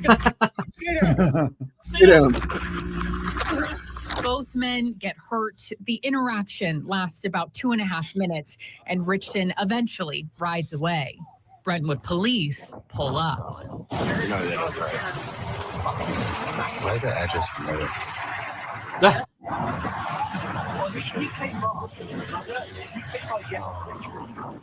I rolled my bike out this afternoon. Taylor told officers on body cam he was out cleaning his motorcycle. He wanted to stop Ritchson, believing he was speeding. I wasn't going to fight him. He's a big dude. I wasn't interested in that. He's like, have you had a drink? Have you drink? I said, yeah, I had a drink while I'm watching the soccer today. The only person endangering anybody here was this dude. The only aggressor was this dude. Officers go to meet Ritchson. They take pictures of both men's bumps and bruises, listing both men on the report as both victim and suspect. In the end, prosecutors say Ritchson acted in self-defense and could have faced criminal charges against Taylor for causing him to crash. Ritchson decided not to. How magnanimous of him. Yeah. Mm-hmm. Yeah. Well, because it turns out good people, most honest people, don't want to sue people, and no one wants to do it unless you either have to because you're something bad has happened and you need to Now I may do a little research later on if I remember and see what I can find, but I doubt there's anything. I am very curious what if this guy was aware of Reacher's, I keep calling him Reacher, Richardson's political leanings prior to this. If he's a MAGA guy, Yes, right? Yes, he was. Oh yeah, I remember he was a MAGA guy. Okay, so that tells me that there's almost certainly, knowing how the MAGA brain operates. You know how they love to just create scenarios of where they can play the victim. Operates a generous word. Yeah, it looked. I don't remember all of the details, but there was around the time this happened. The guy was getting interviewed before Alan Richardson's footage was really made public. The guy was on, I think, on Fox News or one of the Fox News clones, and they were they were in the process of building a anti-Alan Richardson public relations campaign about how he's a woke idiot and all this other stuff. And the guy it's weird that he's MAGA because he's also British, but the guy had mentioned that he thought Alan Richardson was like a liberal cuck or whatever. And, oh my God. In one of those interviews. And then the footage comes out and everyone's like, oh, fuck you, bro. You're just an asshole. You're just And I love that Alan was like, stay down. Stay down. Stay down. Because that's allowed in self-defense. Like, you are allowed to attack until the threat is neutralized. And Alan's kids were there, and the guy kept getting up. His son's got a real lesson in action, you know? Yeah. I'm sure they know their dad isn't somebody that goes around looking to beat people up, but, you know. I mean, look, if he's just trying to stop the guy, if you just want it, like, it is understandable, like you feel like somebody's speeding through your neighborhood, okay, then the thing to do is not to stand in front of the bike. The thing to do is to call the cops, right? Like, I mean, I would try to flag them down first if sure. You know, that'd be That's me, fair. maybe, because I don't like to. Apparently, they do have beef going back a while over the motorcycle thing, from what I understand. Sure. And the MAGA guy thought he was going to be Jack Reacher in this situation and take justice into his own hands because the wheels of actual justice were moving too slowly, because a noise complaint about somebody's motorcycle in broad daylight, when it's not as important we're allowed to you. Yeah, sorry, bro. I mean, he maybe was going too fast, or maybe it is really loud, but it is the middle of the day when it's normal for traffic to be driving around the streets, you know? What? So if he was like doing it at like 3 a.m, right, that's different. That would be a bigger nuisance. But yeah, the whole thing was stupid, a stupid stunt. And the guy was trying to get his 15 minutes of fame out of Alan Richardson. What a cunt. So here's the thing that I can do a Tipper Gore experience for that I'm excited. I haven't watched the trailer yet. There's a new Blade Runner thing. Yes. That's a Prime show, correct? Yep, it's an Amazon Prime show. It's Blade Runner 2099. And the star is Michelle Yeoh and Hunter Schafer. Oh, cool. I haven't seen this trailer yet either. I've seen the Cyberpunk one and the Rings of Power one, but not this one. Oh, look at that. What fucking Computing Forever is the first channel to come up with. Gross. Reacting to that. Oh, that's right. I forgot Hunter Schafer is trans. Wow. Yeah. They're going to get so much grist out of this one. Oh my God. Yeah. Poor girl. Hey, man, if they didn't know, they wouldn't be able to tell. God damn it. Like, I've never even seen her in anything. I haven't watched that show Euphoria. I've never watched that show. Yeah, I haven't watched it. So to my either. knowledge, I've never seen her in anything. So I'm real interested to see what she's going to be like in this show. Look at all those data centers.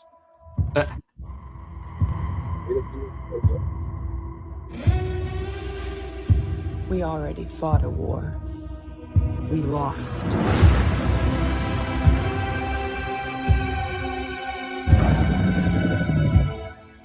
Replicants. They keep taking it all away.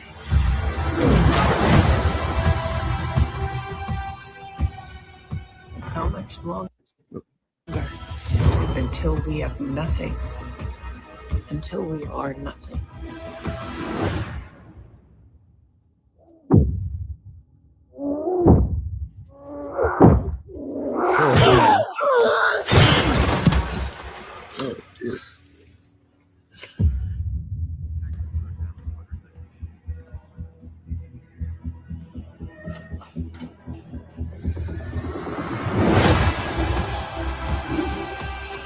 The old world forever fights to come back. Humans want what was taken from them.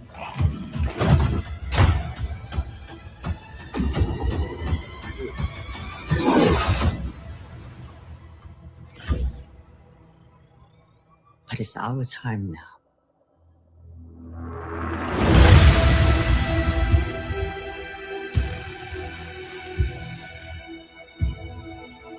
Fuck yeah. So they're playing replicants. So It looks Hunter like- Schafer's looks like- character is a human, Okay. and Michelle Yeoh's character is a replicant. All right. But is And Hunter I said Schafer- Cyberpunk trailer a minute ago. I meant the Neuromancer trailer. Is she becoming a replicant? Is what I'm kind of wondering based on what we just saw. Did she die in that? Like, why would they show that? Like her being beaten to death is almost seemed like, and We don't then know.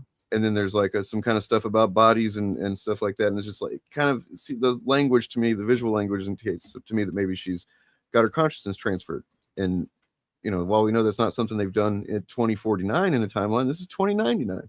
Right, it's been 50 years. One thing exciting I'm about this sad. is like I'm sad for this. Yeah. Yeah, me too. The one thing exciting about this is like the lore is completely unwritten, and there's so much you can do. So in the right hands, you can do virtually anything out, and there's no Bible that exists for what I mean, for the canon. So you can just do some cool shit, tell some cool stories. And it's one of those things that even as far as like, oh, what about the source material? Well, the original Blade Runner deviates from Do Androids Dream of Electric Sheep pretty heavily. Oh yeah. Oh yeah. Yeah. And I think now, correct me if I'm wrong. I do not have an encyclopedic knowledge of these sort of things, but this is the first time a trans actor has been the lead in a major science fiction show. I think so. Right? Certainly that I can think of.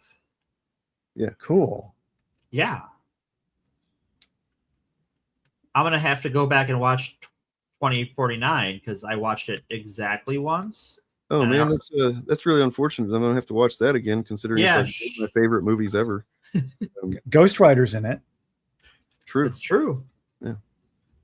That's true. Ghost Rider is in fact in it. Legitimately one of the most compelling, like just science fiction, if I'm gonna have to limit it to something, performances ever. Like I don't know, that's what Ryan Gosling won me over with that movie in particular. I was like, yeah, he was excellent in that. He's really good in it. Yeah, he does. This trailer so little. Like I mean, not to say like the material, but like his movements, his mannerisms. It's like he's got control over the micro expressions of his face in a way. Mm-hmm. Crazy. Yeah. And this trailer pairs well with the Neuromancer trailer, which kind of blew me away. That I didn't even know that there was an adaptation of that being made. Oh, that's like the foundational text of the cyberpunk genre. That is, yeah. It all comes from Gibson and Neuromancer. Yeah. This is the John Carter to Star Wars kind of situation. Yeah. Neuromancer. Well, I mean, without Neuromancer, the cyberpunk maybe the cyberpunk genre would have been invented eventually, but without the novel Neuromancer, it just would. I don't think it would exist in any recognizable way. No. Every trope, like literally every trope of the genre, was invented in that novel. I remember Ant's video that talked about this and how Elon Musk does not fucking understand cyberpunk. Several minutes on this, and that's what I came away from it thinking is like, oh, there's a lot of very specific types of visuals and concepts that are just introduced right here. Yeah. A lot of pop culture doesn't understand cyberpunk, the genre. No. It's not just Elon Musk, because the point was not to make the corporate dystopia look cool. Right. That was in fact not the point. I think that it's probably the Venn diagram of people who don't understand cyberpunk versus people who just are media illiterate is like just a circle. Yeah. And it's probably a lot of people, but let's check this out. It's only a minute long. What am I doing here? Purpose. Purpose is everything. You're scared. We all are. What makes you so special? I'm the best constant. Where would anime be without this? You know, what Nowhere. I'm saying? Well, not nowhere, but like anime as we know it, would not exist. Because like, think of how Ghost in the Shell is foundational, and Ghost in the Shell is.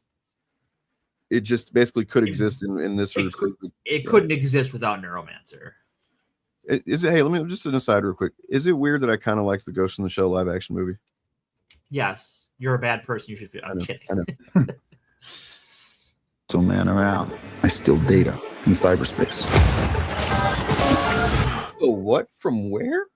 Imagine like whenever this book came out, people were like, "Wait, what? Do you steal data from cyberspace with a keyboard?" I don't think kinda, but like it's a different kind of thing, right? Like it's not really. No, because as far as aesthetic goes, it's a dystopian thing, and I would say like the first movie, I would say is cyberpunk adjacent. Yeah, it's like proto cyberpunk. Yeah. But Big Fieldy, these are not movies. Blade Runner 2099 and Neuromancer are both TV series. Mm-hmm. Aw. I respect the hell out of it. Guess we'll find out. Let's roll.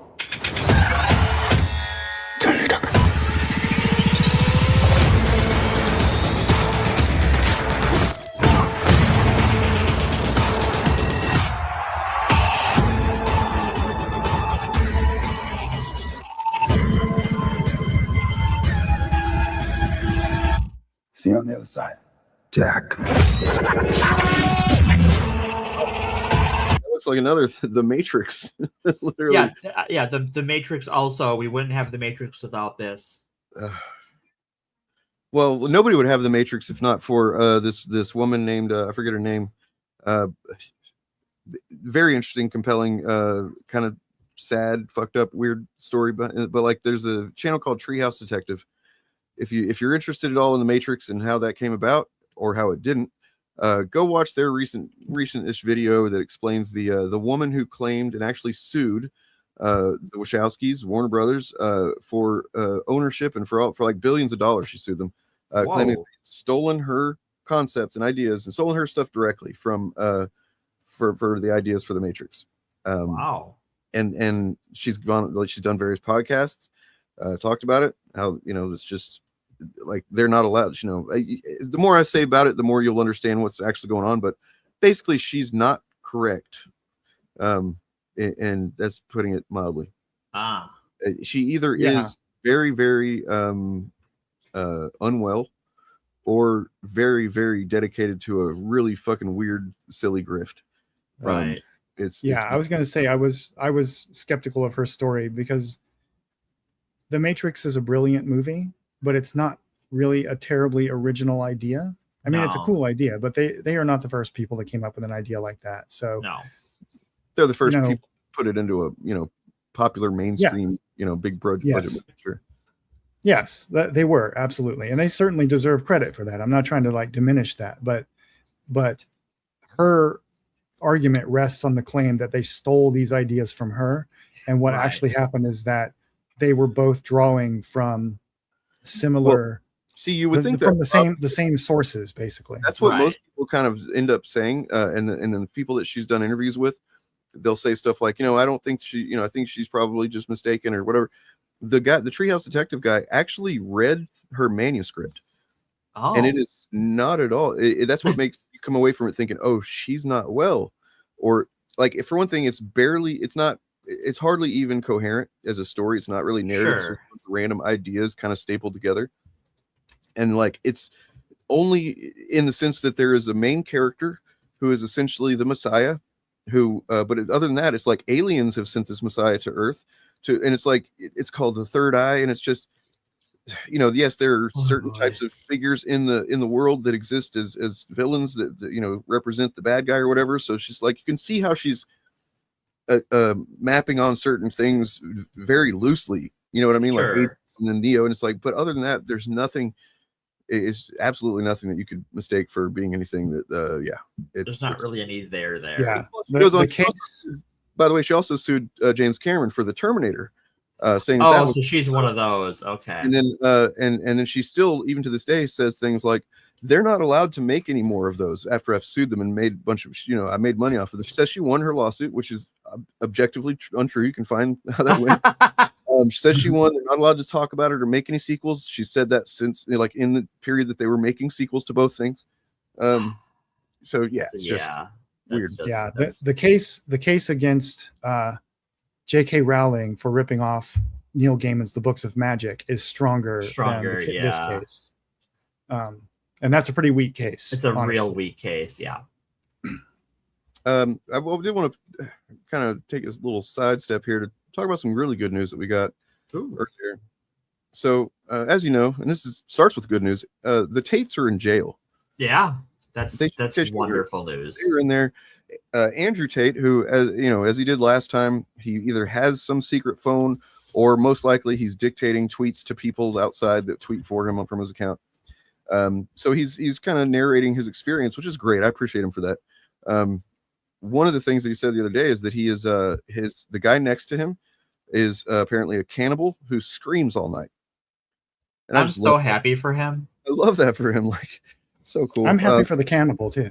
I actually feel bad for the cannibal. The cannibal's probably like, I wasn't screaming all night until he got here. Now I'm like, yeah, you know what? That guy's a piece of shit. Get me away from this sex trafficker. The cannibal really thinks he's a fucking moral, well, I mean, compared to Andrew Tate, depends on the scale, I guess, right? Like, I don't know. I feel like someone could convince me that Andrew Tate is the bigger threat to humanity than a cannibal.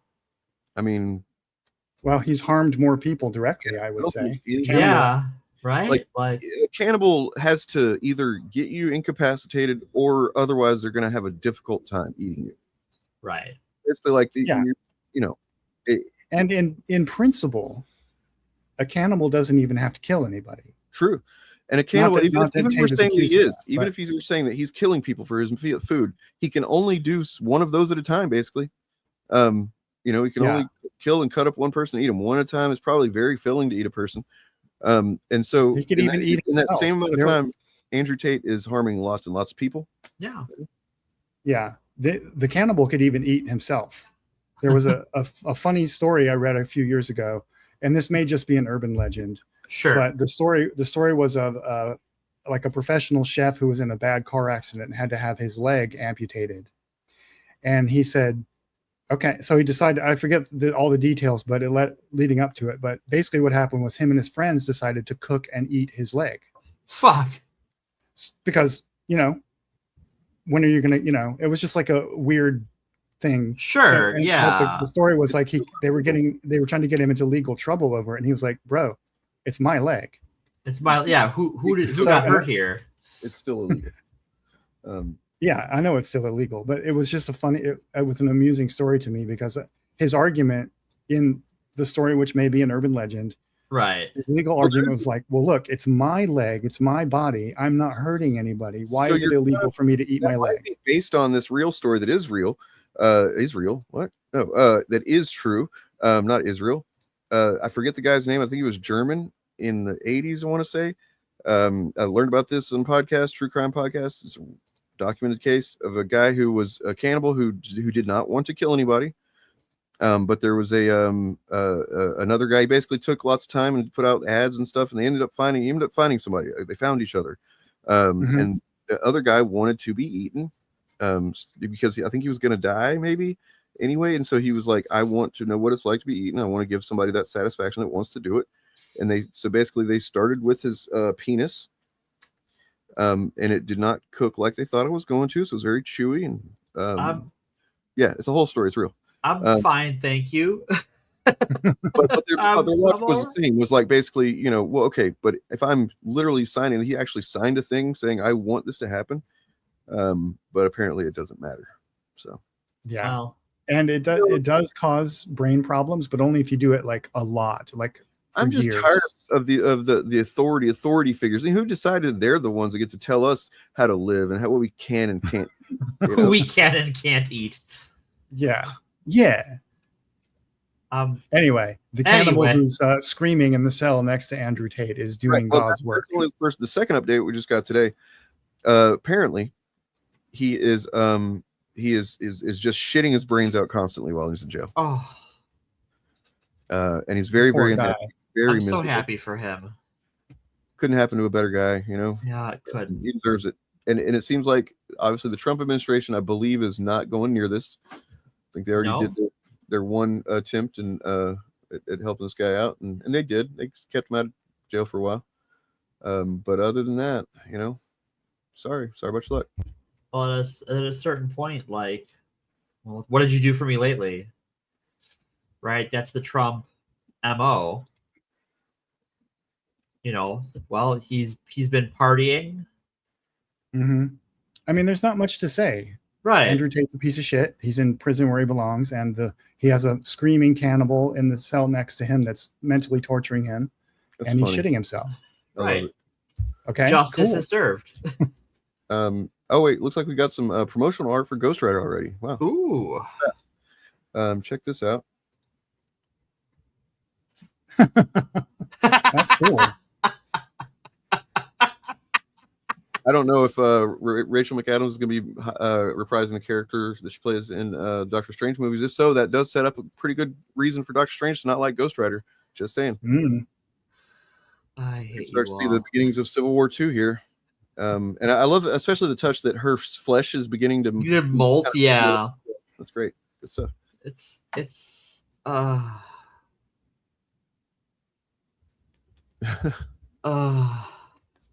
I mean, oh wow, this Bob of the Old Ways seems very, very excited about what is this Rings of Power S3 season 3? I think that it means.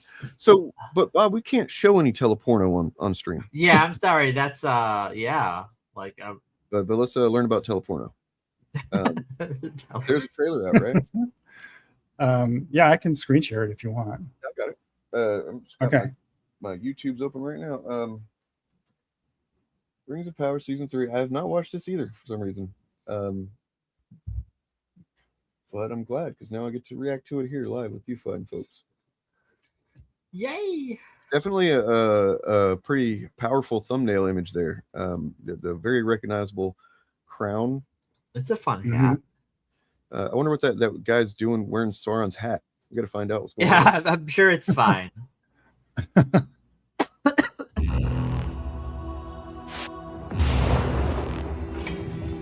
Now is the mighty hour come. There he is. Brink of crafting and of power. One ring to rule them all. Said the thing. She's kind of wait. I'm trying to remember where was she last we saw. They opened. They like settled that valley. That's going to be Rivendell in a minute. Rivendell. Yeah. The Valley of Imladris, which will become Rivendell one day. Call me scarring Middle Earth. Middle Earth will burn. Oh, is that fucking Nazgul? Yes. That's fucking. Although they're not the Nazgul yet because they're not wraiths yet, which I think is really interesting. Cool. I just wasn't expecting that visual at all. It's like, whoa. Has it not yet occurred to you? Death might well be the price of saving it.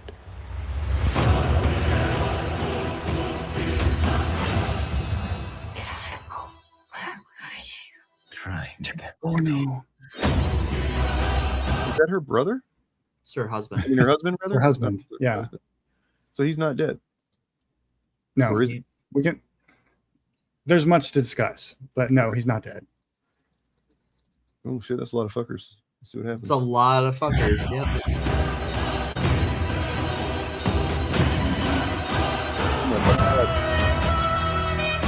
There are no friends of Mordor here. Come with me.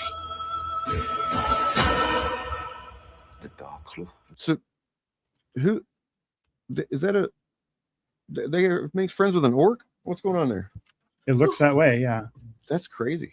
That can't be canon. This ruins Tolkien's vision. I've been told. The orcs are supposed to represent black people. I mean, they're supposed to be bad guys. You know? Damn it. We have to stop him. The shadow rises to Middle-earth. How would you like to rise with it?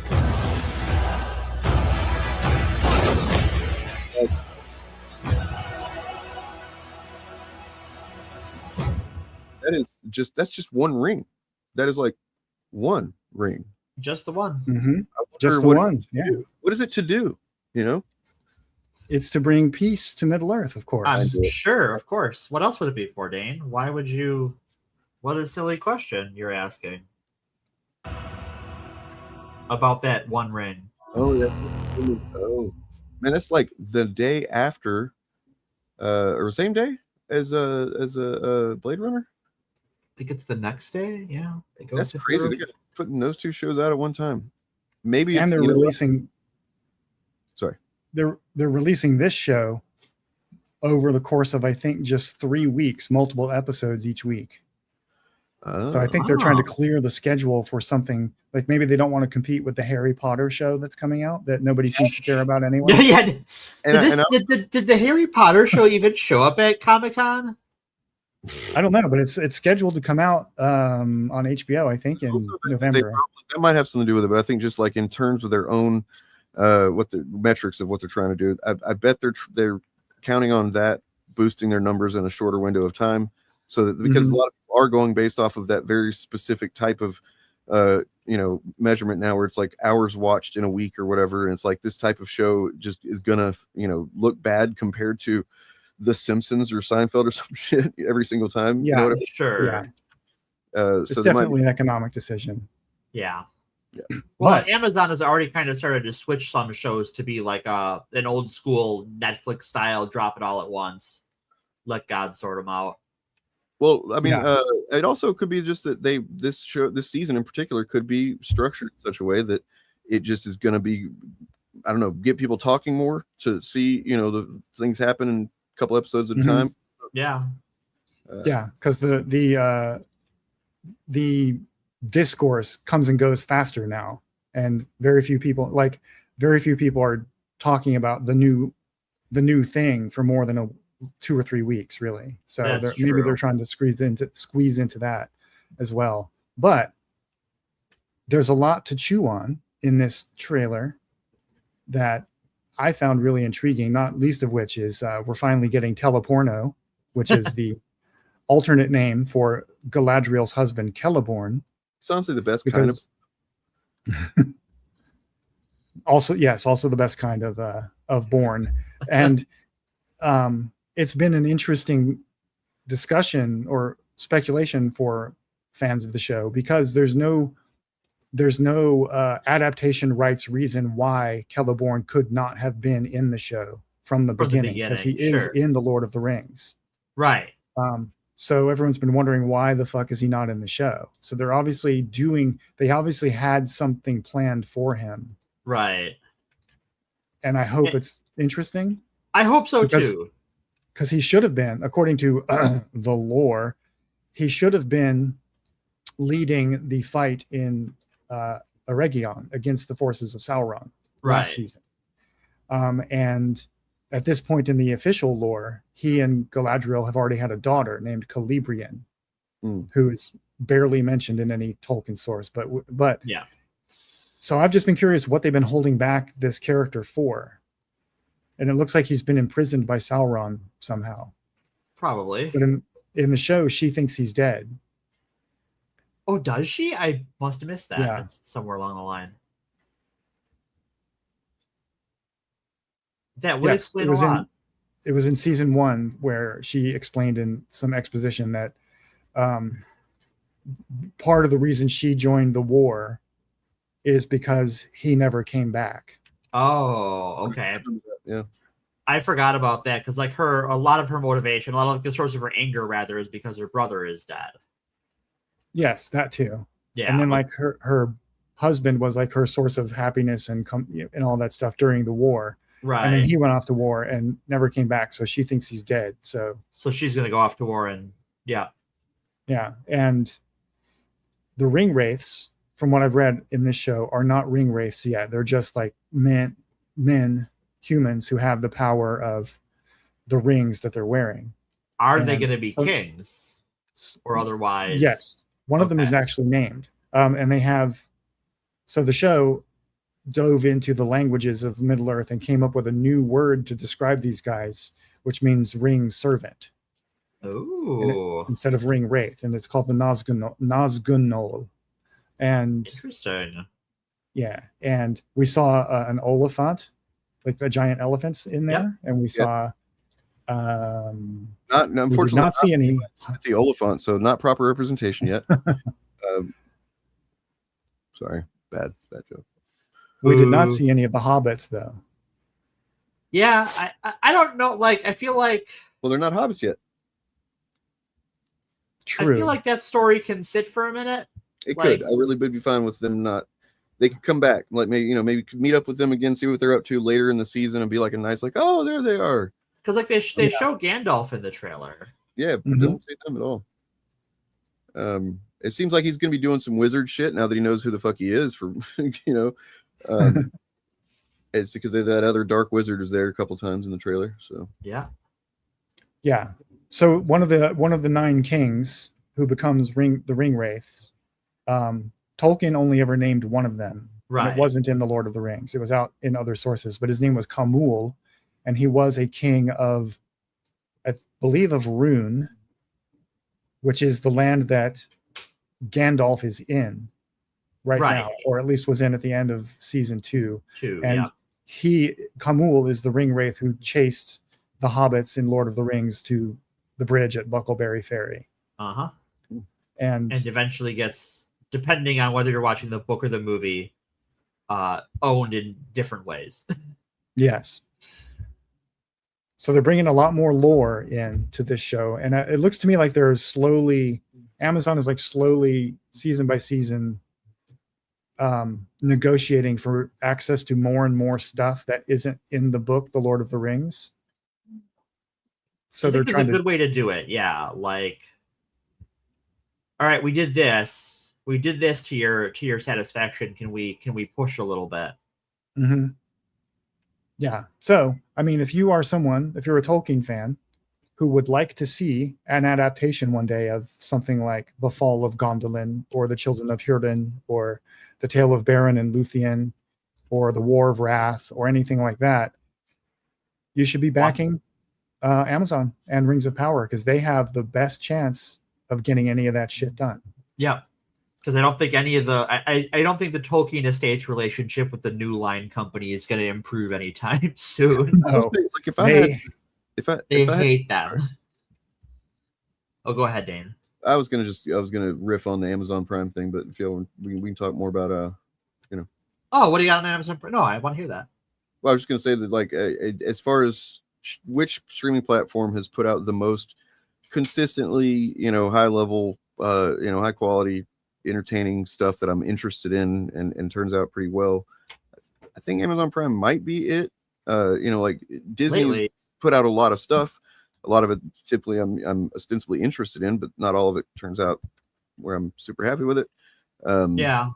But then also HBO Max was doing a lot of good shit for a while there. Like they were the ones that early on I was like, they're a contender for best streaming app, because they had like that show that got me when I first got into watching HBO Max, or that first came out maybe. They had Raised by Wolves. Did you see that, Bob? Yes. I fucking love that show. Love that show.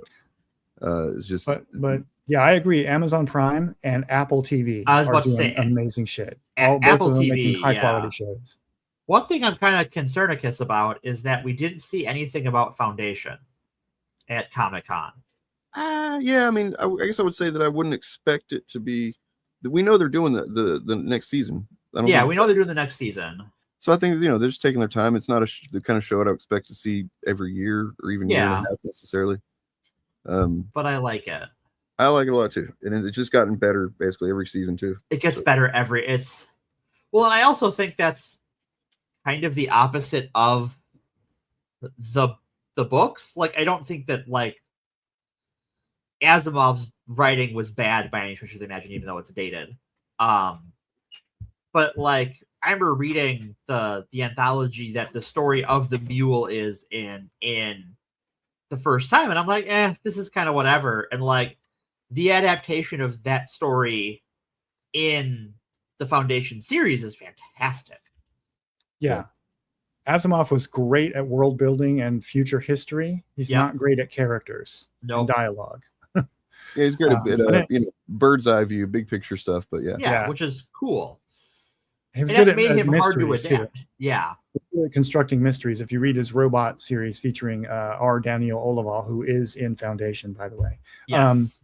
I don't know if they've revealed that or not yet. And I don't know why they would, because it wouldn't have any salience to people who aren't Asimov fans. But anyway. They're going to.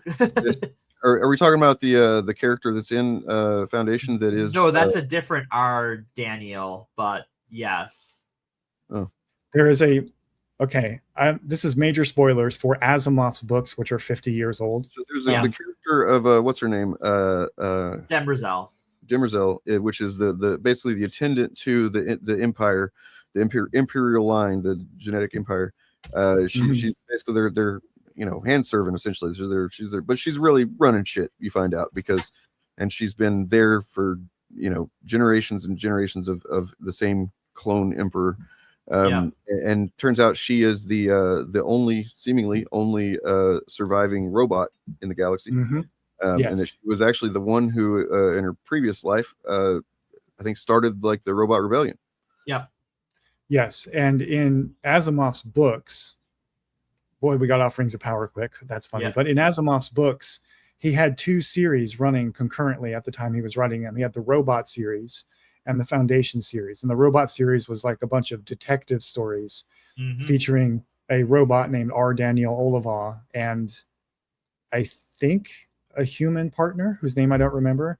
And every story was about figuring out how a robot, some other robot, had managed to get around the 3 laws of robotics and murder a human. And it turned out he eventually merged those 2 universes, and Demerzel, if I'm saying her name correct, is the same character. And it's like she's been there for 20,000 years or something. Oh, wait, so it's also a gender change. Yes, but it's a robot, so it doesn't matter. And I think it does matter. I think robot gender matters very much, but in the sense that it doesn't matter, as in the sense that they are a person. But yes, but yeah. So she or he in the book developed. There were 3 laws of robotics. You can look them up. But she developed the 0th law of robotics, which is that a robot cannot harm or by inaction allow to be harmed the entire human race, and that created wiggle room for a robot to do things that would violate the other 3 laws as long as it preserves... served the greater good. So in the Foundation TV series, because they changed the role of the Emperor drastically from the books. Okay. The first Emperor, because there's not a genetic dynasty in the books. That's a thing from the show, which it's an improvement, to be honest. Yes, much of that show is an improvement. Yeah. The first Emperor subverted her programming, where effectively the only definition of human that matters is the Emperor. Yeah, that's kind of cringe. And so effectively, like, while she's ruling the Empire because all of the clones are effectively raised by her and under her direction, and she's done a lot of things to manipulate them. Right. She's also genetically changed them, I think, right? Yeah. She's also she can't violate the directives of the first Emperor because of the changes he made to her programming. So she's also a slave. Anyways, Rings of Power. Rings of Power. Let me ask. I just wanted to ask, what are the creatures, the beings, the I don't know what, that were teased at the end of the last season of Foundation that were gonna I don't want to speculate too much because it could be a few different things. Okay, never mind. Cool. And I haven't seen that season yet, so I have no idea. Look, we got another poster already for Ghost Rider, guys. Wow. Anyway, the character of Teleporno is coming to Rings of Power, and it's cool. So for those who don't know, porno music. I think that there's going to be a lot of memes floating around when word gets out to the wider public that Celeborn's name in another Elven language translates to teleporno. Yeah. And I'm just going to love or seeing is it them the memes. other one? It's Telerin. So in Sindarin, which is the default Elven language. Teleporno makes me think of how like a Spanish soap opera is a telenovela, right? Yeah. And it's like that's so it's like a very over dramatic porn in Spanish, right? I don't know. Yeah. Clearly. There's gonna be a lot of anyway, he's being played by the actor who played Vecna in Stranger Things. Nice. And who got a lot of direction and guidance from Robert Englund, actually. Mm-hmm. So the events we're going to be seeing in this season is the War of the Elves and Sauron. So we're going to be seeing they're going to start pulling all the different threads together. The first two seasons were like the Númenóreans were doing their own thing, the elves were doing their own thing, etc. And this is the war that starts pulling them all together. So we're probably going to be seeing Elendil meet Gil-galad and the Númenóreans allying with the elves. Well, we are going to see that because they're doing that story, and we're going to be seeing the rise of the Nazgul. And I'm super excited about it. You know, Vizier Dick Nozzle from Númenor is going to be a ring wraith, right? Yeah, probably. That's a prediction I have too. Yeah, like that guy. Nobody has been more ring wraith than that guy. Yeah, and they're doing there's one person who's been more ring wraith worthy than him, which is his son. Yeah. True. There's also going to be apparently a 5-year time jump. Good. So a lot of the character relationships are going to be jumbled around. I suspect that Elrondir, our boy, the elfiest elf who ever elfed, he's a very elfy elf, is going to be in a relationship with Galadriel. Ooh. And there's going to be a love triangle between her and Teleporno and Elrondir. That's my prediction. That's your prediction, huh? Because I can't really see what else they would do with him. Sure. Okay. He was kind of just there. Yeah. For season 2, kind of unfettered, like they didn't know what to do with him, and they ended up season 2 with him in the inner circle with Gil-galad and Galadriel. So he's going to be spending a lot of time with Galadriel over the next 5 years. Oh, god damn it! Sorry. Uh-oh. Well, I just encountered a thumbnail and video that pisses me off. I'm sorry. I'm going to expose you all to this. Oh, no. Oh no. Over here on the right. Oh boy.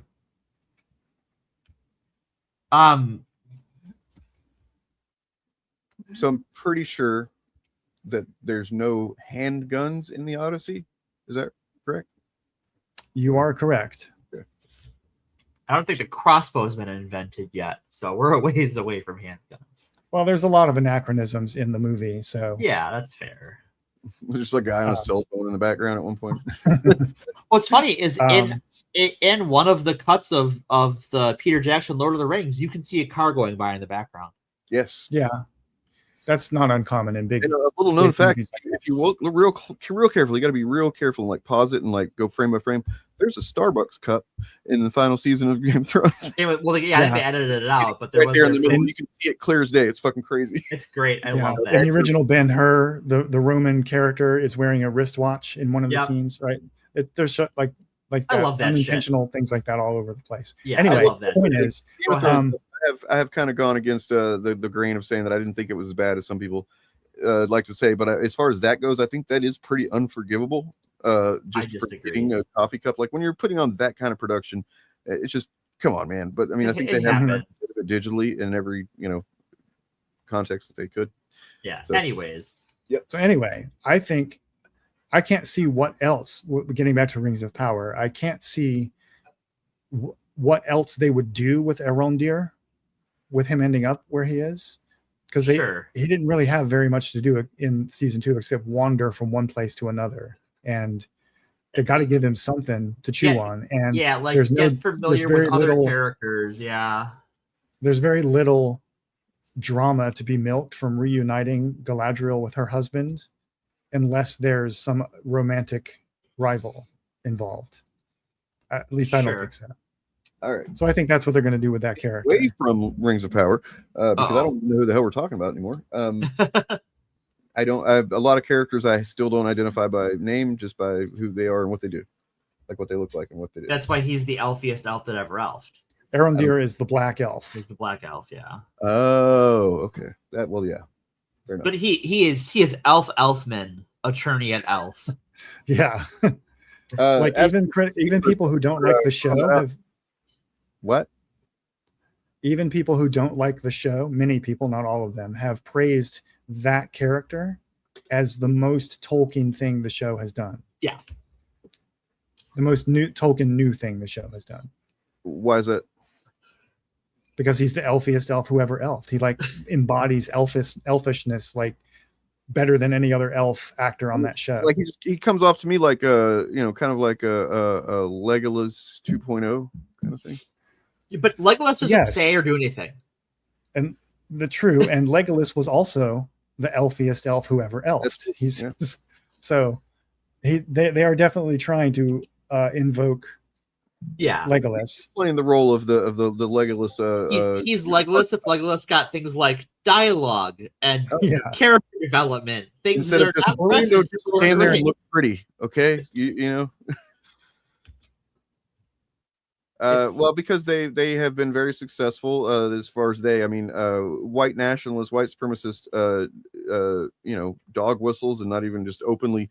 They've been very successful because a lot of Lord of the Rings fans are, and I imagine that many of the ones that are part of this, subgroup are older, like as far as like middle age maybe, and so they're, were probably people that weren't even necessarily like prior to this maybe openly hatefully racist in some cases, but this type of thing is the exact kind of thing that you're able to get somebody that has unprocessed biases and unrealized prejudices and stuff that if you can get them pissed off, riled up about something like this and make them see some kind of reason to why this is not okay that they're doing this in Lord of the Rings, then it's a really fucking apparently good way to get the foot in the door with some folks.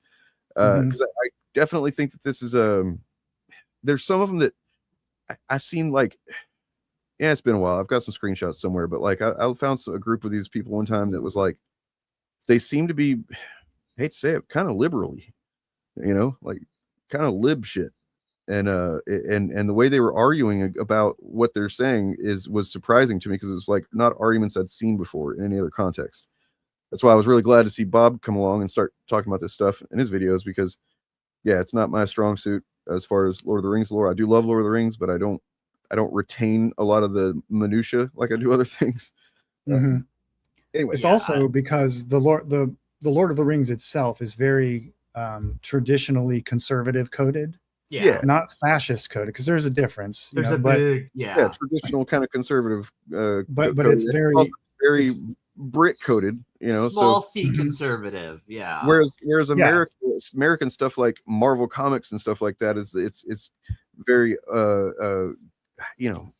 pretty clear that it's never been about just white people or whatever. Right. It's harder to not harder to make the case, but I mean it's easier for bad faith people to make it seem like that's all Lord of the Rings is supposed to be. The Lord of the Rings is like a dream of an English mythology to rival Beowulf or the Iliad or the Odyssey. Like that's what Tolkien's aspiration was to create something like that specifically for the English people.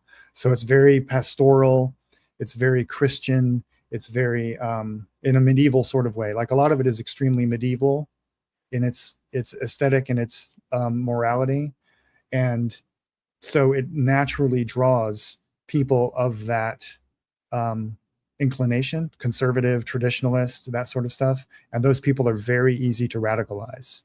Yeah, because they're almost all the way there anyway. And what's interesting about the flavor of conservatism that Lord of the Rings is, because it's heavily into pastoralism. It's very anti-industrial, which is not something you expect from a modern conservative. Just don't point that out to modern conservative Tolkien fans. They get all weird about it. Which you know, we're gonna get real deep into that once we start up the podcast again. Oh, that's gonna be tasty. Tasty. We're a few episodes on that, I think. Yeah, we're gonna be there a while. Yeah. But it's also very implicitly monarchist, right? Yeah. And there's just a whole lot of like coding to that Tolkien didn't necessarily intend, but he was constitutionally a very traditional person, a traditionalist person, a pastoralist person. And he baked all of that very devoutly Catholic, and he baked all of that into the story. So then you put on, Viggo Mortensen on screen doing manly man things. It's just gonna cement the image of the white king rising up against the dark masses, invading from a foreign land to save white Christian civilization. I mean, and there you go. As long as you don't think about it too hard. At this point, there's only like two kinds of people over, that are like, you either are just like a fan of the celebrity bullshit as far as that stuff goes, or you fucking hate the monarchy, right? I think the last poll I heard about was like something like slightly more than 50% of Brits want to abolish the monarchy and redistribute their wealth. That'd be great to see in their life. Like when you start looking at all the shit that they pay for, that gets paid for by taxes for these people, it's insane. It's bananas. Yeah. I mean, it's, we got some bad stuff that we pay for over here, as far as comforts for these people that don't deserve any comfort. But that's like they don't even do anything there. They're not even, at least even our Congress doesn't do anything, right? But like they're supposed to, theoretically they could. They could at any time. Remember, they do have a day job. Yeah. Monarchy, however, there's nothing. They're fucking no point. Just like keep fucking their cousins and diluting. I mean, like making the gene pool thicker. Speaking of elected representatives, no one's heard from in a while. Anyone hear from Mitch? Has anyone had an exactly 20-minute conversation with him in the last little bit? Or I did. I talked to him for 20 minutes and 17. Oh, cool. He said he's doing great. He said that he thinks all the memes are really funny, guys. Keep it up. He's having a good time with those. He's really helping him with his healing cycle. Good. And he can't wait to be dead on August 4th. So. Right. He's looking forward to moving to the third layer of hell.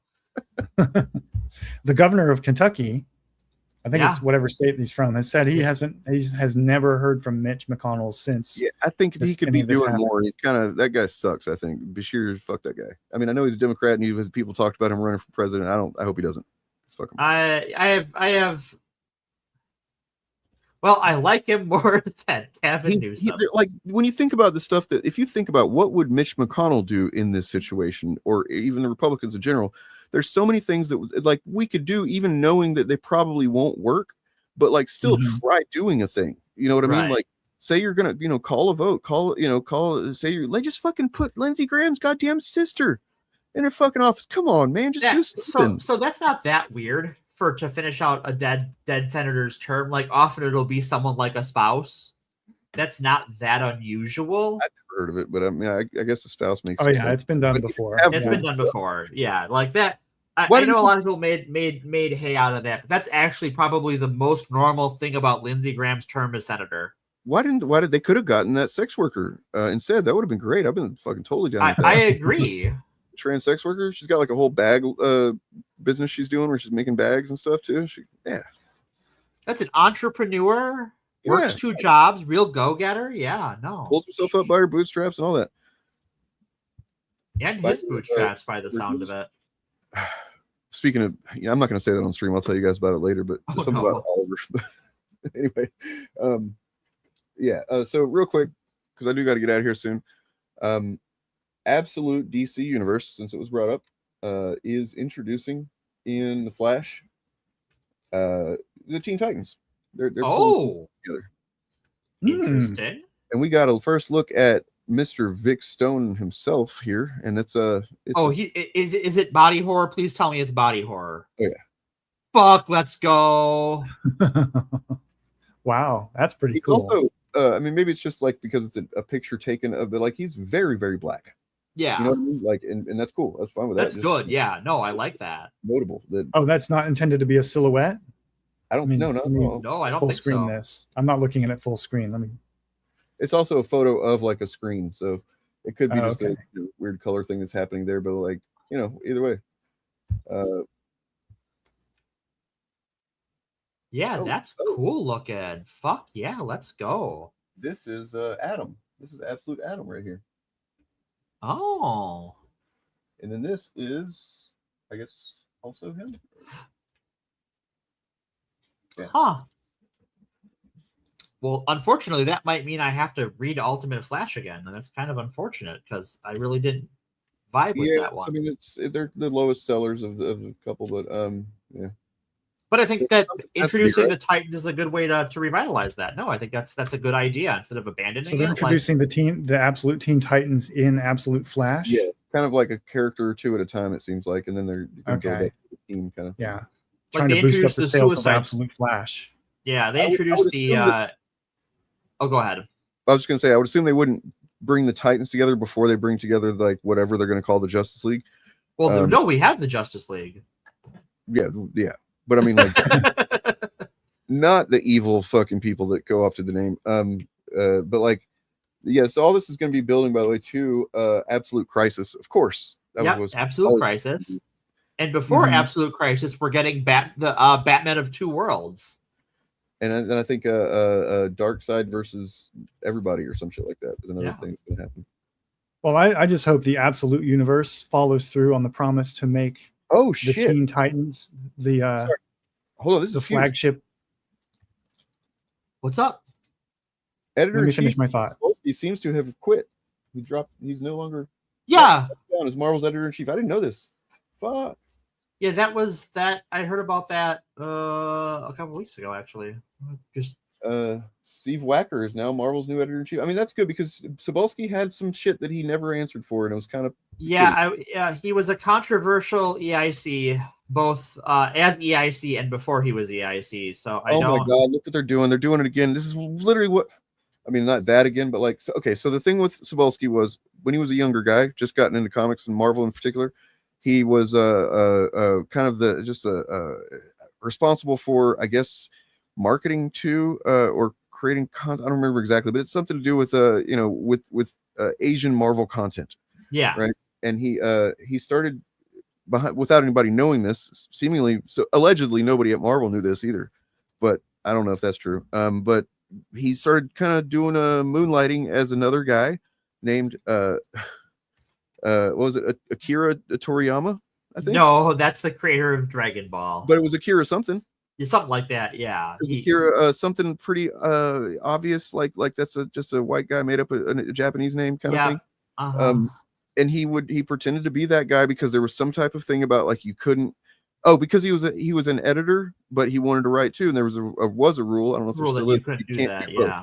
You can't be a writer and an editor at Marvel, and so he was doing both. And then he apparently did that whole, for several years, and I don't know that anybody ever found out that he got any trouble for it or anything.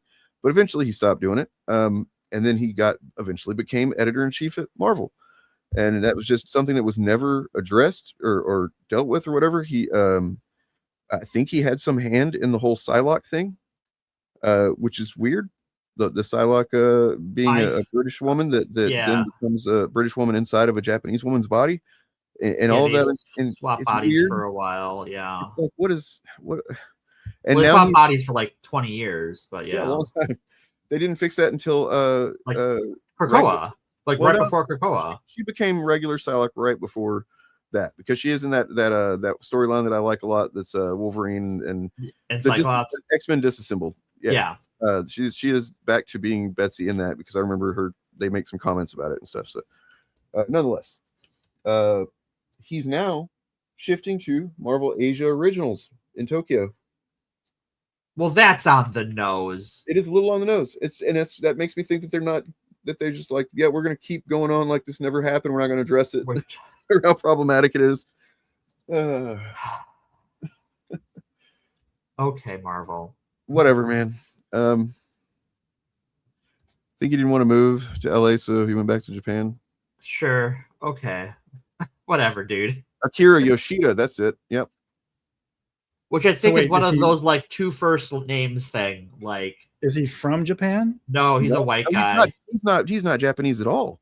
He's I know white. that, but that doesn't preclude him from being from Japan. He could be a white guy who grew up in Japan. I No, don't know he's his not. I don't background. think he was. And No. that's what I mean by he's not Japanese at all, Bob. Is he's not Japanese by nationality or Okay. you know, or So why did he used to live in Japan? No, he's because just the a comment weeb. was he didn't want to. The comment was he didn't want to. I think he maybe I did live misread it. He moved He to didn't want Japan move at to some LA, point. so he went back to Japan. So I was trying to figure out if he ever actually lived there. Okay, he did think live in he- Japan for a while. Yeah, I think he lived there for a while in between him pretending to be a Japanese guy and leaving Marvel. He lived in Japan for a while because Why he's did a they huge. keep? Oh my god! Why Yeah. did they keep him after that came out? He left Marvel. Like he left Marvel and came back to be EIC. He and I don't wasn't think they at ever even Marvel. said they've never even confirmed this publicly, as far as I know, right? Marvel, they've never it's just a known thing, but I don't think it's ever been something where There's they're like, been no like public knowledge of any ramifications. so kind of wacky. Well, at least he's not EIC anymore.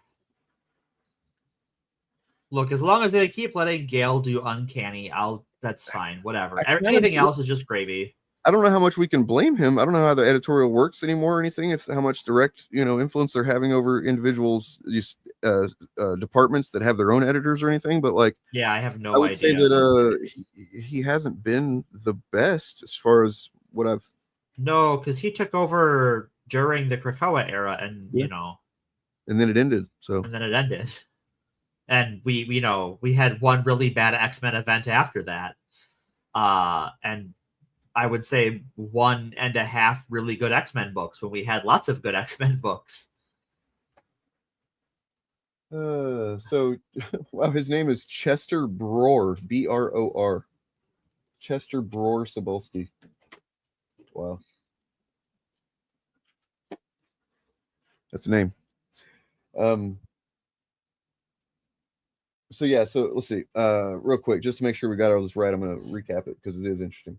In 2002, Marvel announced that C.B. Cebulski, who had worked as a consultant for their Marvel Mangaverse line, had been hired as a full-time associate editor. Cebulski had lived in Japan for several years, spoke fluent Japanese, and had good working relationships with Japanese creatives. Marvel was interested in reaching out to an international talent and valued Cebulski's background as an asset, even calling him CB-san in their press release. Oh my god! What a weeb. Cebulski worked at Marvel, overseeing several notable projects, including the hit Runaways, up until 2006, when he resigned to pursue freelancing work. One notable Japanese writer who worked for Marvel during that time was Akira Yoshida, who quickly rose to prominence around 2004-2005 as one of Marvel's young guns. Yoshida grew up in Japan and was an avid reader of manga.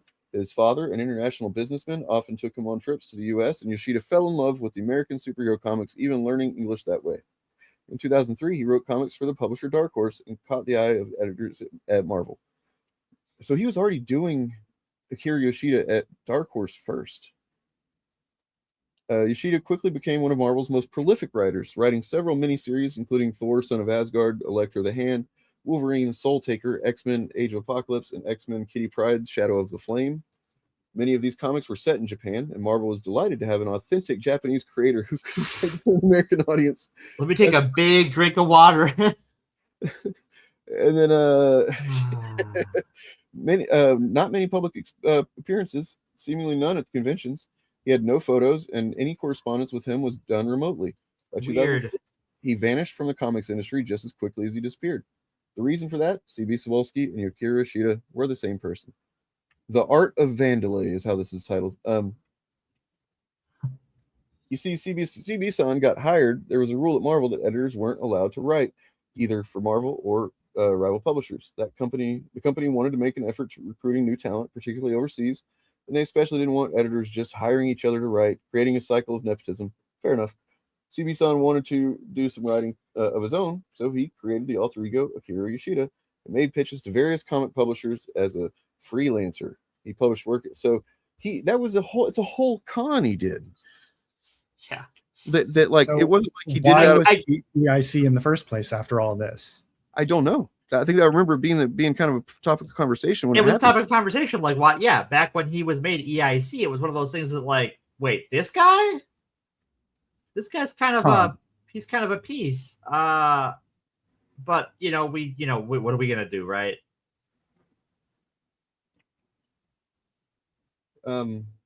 So Cebulski did not pull off the perfect deception. That would be inaccurate to say, but though he did catch a few lucky breaks.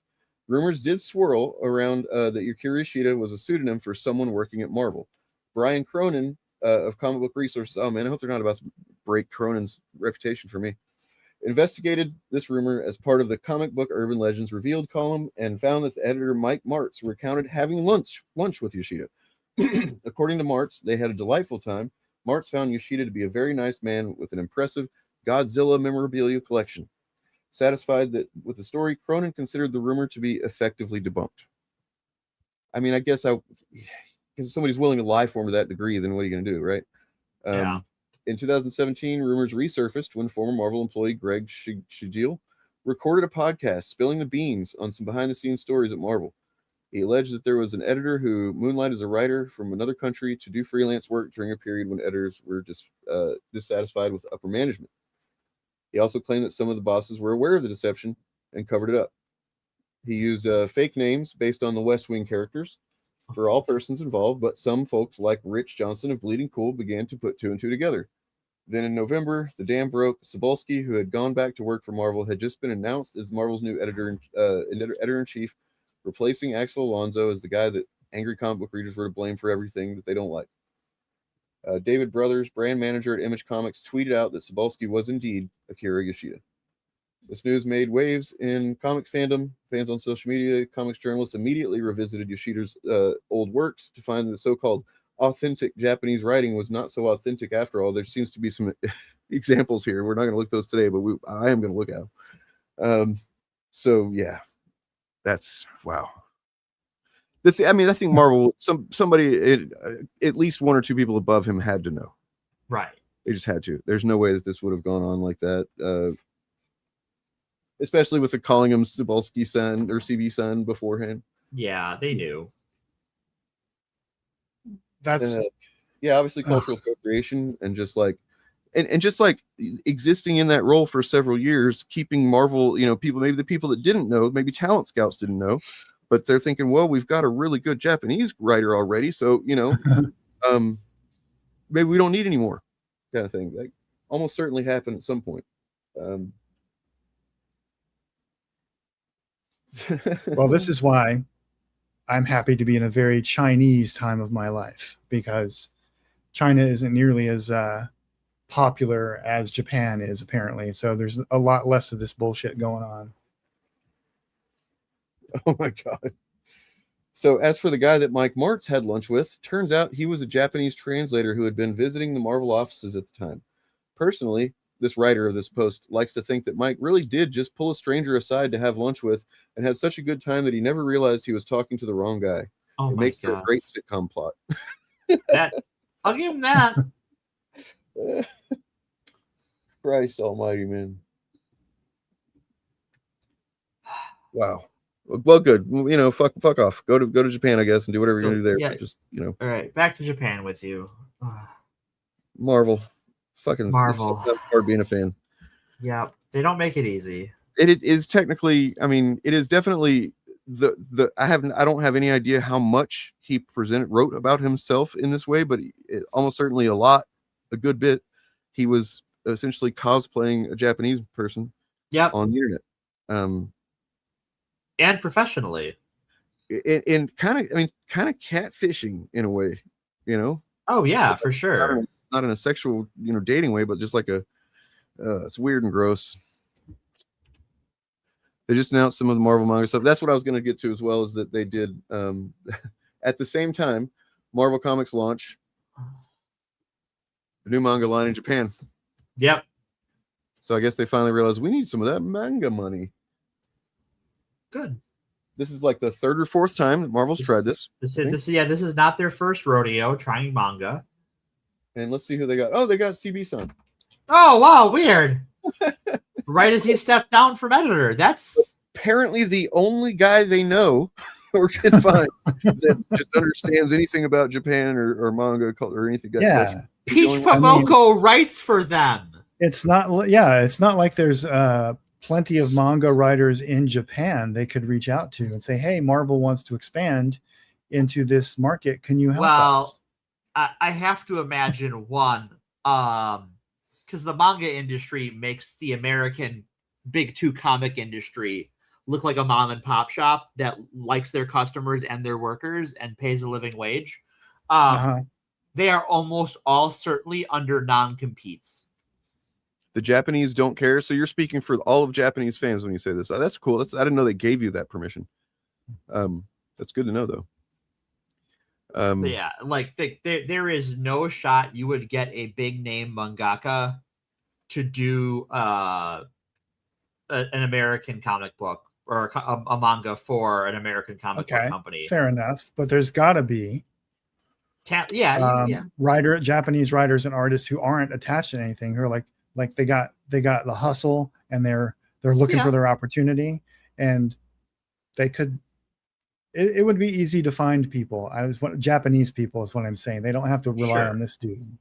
I get what you're saying. I mean, I agree. That they don't need to rely on this dude. No, they should be able to get other talent. But I think if that's true, the Peach Momoko came via CB Swelsky. That's cool. That's great, and that is a positive thing. Even though it's not my preferred type of art generally, I do see the talent. And I recognize that, but I still don't think that negates things.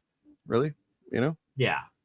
Like it can both be true that he is the one that brought Peach into the Marvel fold. Bill Cosby brought smiles to families' households every night for years. Right.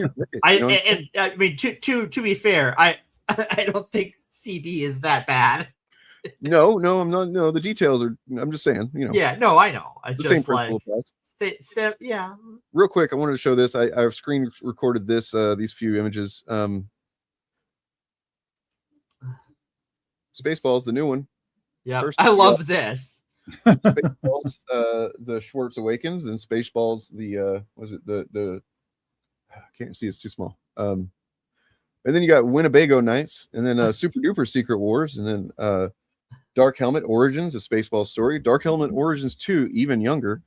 Dark Helmet Origins 3, youngest. Probably Dark Helmet. It's probably going to be made. Where it all began. And then you got over here on the side, you got the animated series. Sure. Yeah. 2008. Some days, please stop. Time is a flat circle. Yeah, that's true. They're probably going to remind themselves that now and then. The one you couldn't read is Spaceballs, the franchise menace. I love that. It should change pages here in a second. Let's see. Well. Yep, even more. Look, they're just getting started. You got the yogurt movie. Or 7. The Mog Origin. Thank God. Heroes of Druidia. Rogue Dumb. Spaceball for kids. Spaceballs versus Spaceballs whole. Yeah. And then they're going to do Spaceballs versus Spaceballs versus Spaceballs. Of course. What else would you do? Enough is enough. Enough is never enough. And then look, they've clearly got all this all mapped pretty intricately up there in the corner. Phase 5, maybe 7. Yeah. I mean, Phase 3 also might be Phase 6. Finally, we get the Lone Star movie there. It seems like that could have come out earlier, but look, they know what they're doing. I trust them. I love the note at the end. It says maybe all of these happen at the same time. And then one more here. Can I admit something to the internet that will never be used against me? Spaceballs doesn't age well. Really? Yeah, I agree. Really, no. I mean, I find a lot of like those older, kind of satirical parody type things. There is a certain age on them, regardless if you're not watching it when it came out. But I remember thinking that it was kind of aged when I was a little kid watching it. Yeah, that's part of it's the charm for me in some ways. That's fair. Like I feel like I will confess something even worse, Morgan.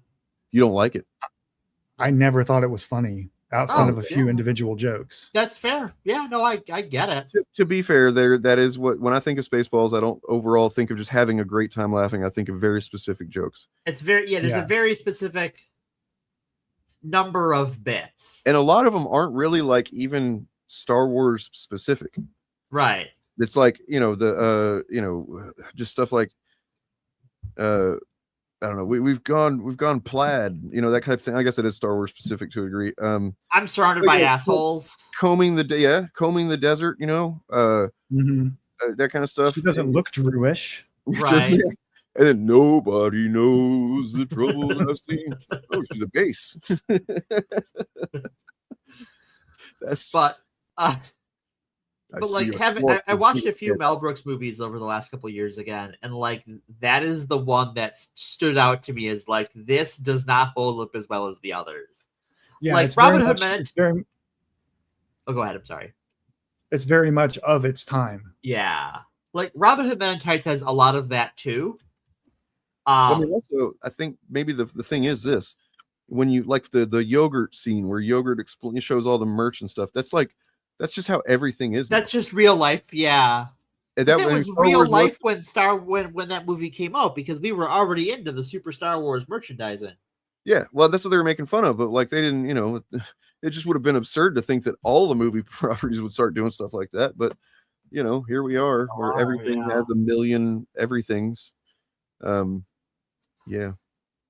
I wish Mel Brooks had been able to do, like maybe a Marvel thing, like a superhero parody and with that same kind of energy that he did with that. I don't know. Yeah. I haven't seen Men in Tights in a long time. That one doesn't hold up either.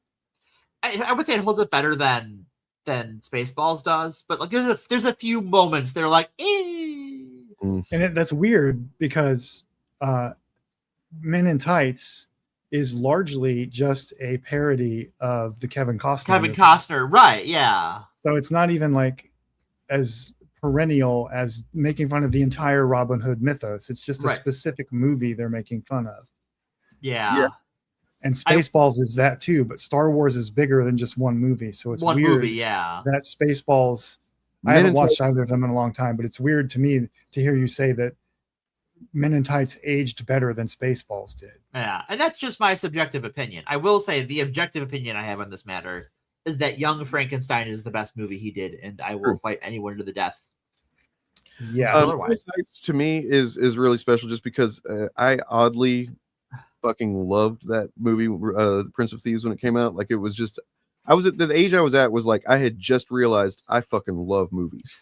So like I was probably like 9 or 10 or some shit, and I'd seen a couple. I don't know what I'd seen recently, maybe the Terminator, but like I finally had like my first, or had my first experience of like, this is just a fantastic. I don't know how I thought of it. I definitely didn't conceptualize it this way, but like I just understood that movies were a great thing and I was going to love them. And so that came out, and I was just like, oh, it's so good, fucking what's his name? Alan Rickman. Yes, Alan Rickman. I was trying to think of his last name. I kept thinking Richmond. But yeah, Alan Rickman. I remember him fucking just being like, "Oh, that's so cool. He's so good." Well, he was. It's a good movie. Yeah. For all of its faults, and it has many, it is a fun movie. And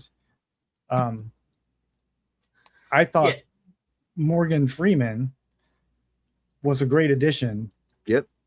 Because of him, and only because of him, and because of that role, almost every adaptation of Robin Hood since then has had a character like that. Yeah. He was the first one, so he broke that ground.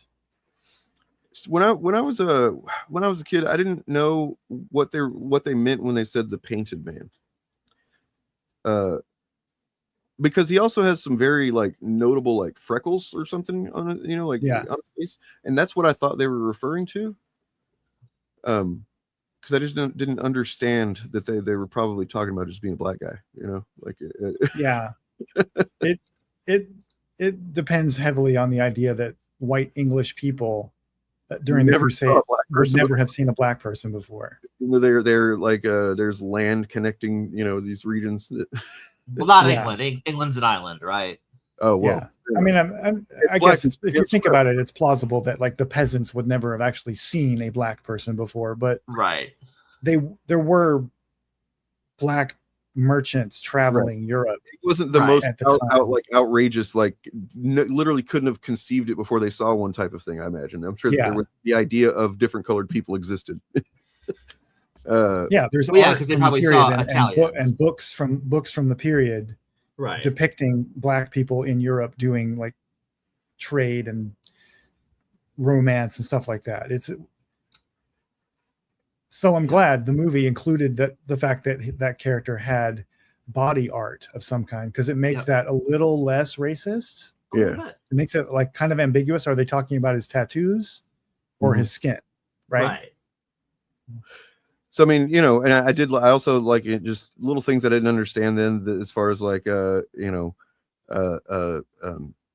in the Arab regions, they'd already invented things like the spyglass and stuff like that. So whenever he's like hands him the little telescope and he's like trying to stab the horses and shit because he thinks they're right in front of him, that's pretty funny.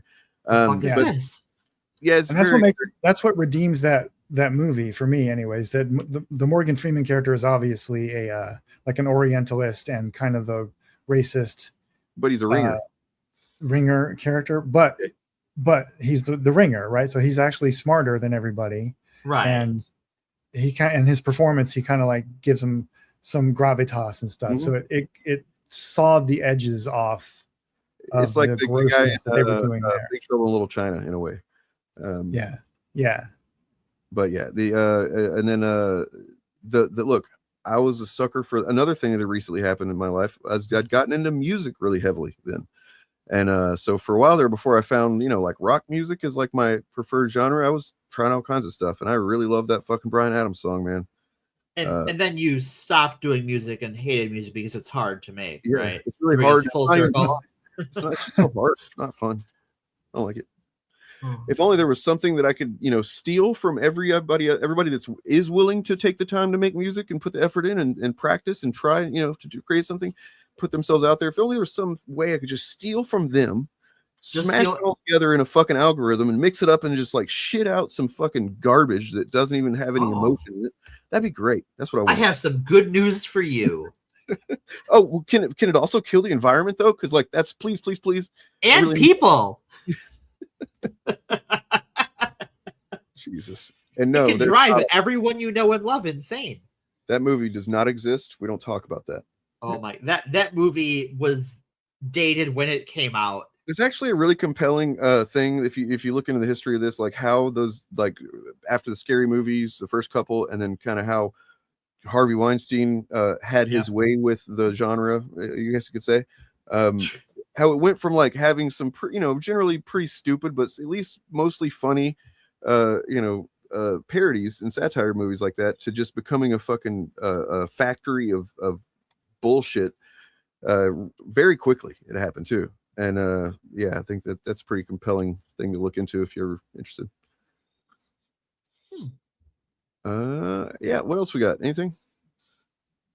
At Comic-Con, they announced a new Gundam show, but both of you are anime adverse weirdos, so I didn't bring anything for that. I'm not averse to it. I just have never really been but interested. I have to tease you. That's okay. Yeah. The Aryan goddess, what's her nuts, from the Jeans commercial is in a live action Gundam movie Netflix is making that looks pretty bad. Sydney Sweeney? That's the Nazi, yeah. Okay. Well, the Nazis think she's a Nazi. I don't know if she's a Nazi. I don't really care. For an amount of time there, she was very, very willing to allow them to think that she was. Therefore, she's as functionally, at least, she did some damage there. She might not be fascist, but she's fascish.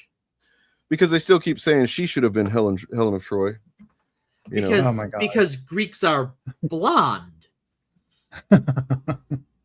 and the place where blonde people from is where compared to Greece versus Africa? Just like what would blow their minds? Get on a map. What would blow their minds is that what they think of as Greek anyway, I don't even think would be the Greek of that time period. I think that there was like at least one, kind of a general ethnicity shakeup, I guess you could say. There's the Greeks concept thought of Greece. The Greeks thought that the blonde-haired, blue-eyed, light-skinned people of the north were a bunch of stupid barbarians, and they fetishized the beauty of dark-skinned people from Africa. Like in the Odyssey, the king of Ethiopia, Memnon, is described as the handsomest man who ever lived. The Greeks were really into dark-skinned people, and they hated white people. Right, because the barbarians were all up there, and they were brutish and didn't trade. Yeah, and they were and big and scary. And they all sounded like this: burr burr burr burr burr burr burr burr, which is where the word barbarian comes from. They were mocking what they thought the language sounded like. Yep. Because and like even by the time we get to like Alexander the Great, like Macedonia was barbarian country as far as the Greeks were concerned before he was like, we're doing this Hellenism thing, and you don't get a choice. Well, his dad started it; he finished it. Couple of images that I meant to share that I'm going to pull those up here on the way out the door. One of them is Lord of the Rings. Even Les Choc. And one of them I should have brought up earlier whenever that was relevant, but I didn't. It happens. What, me being disorganized? I don't agree with that. It never happens. Yeah, I reject this notion. Okay. Well, first and foremost, we got the new children's book of the year. I don't know. And then this one, if you're anything like me, I imagine because this meme exists, then there's probably some of you out there. I didn't realize it was such a thing, but it makes sense that I'm not the only one, and I'm not ashamed anymore. Okay. Okay. But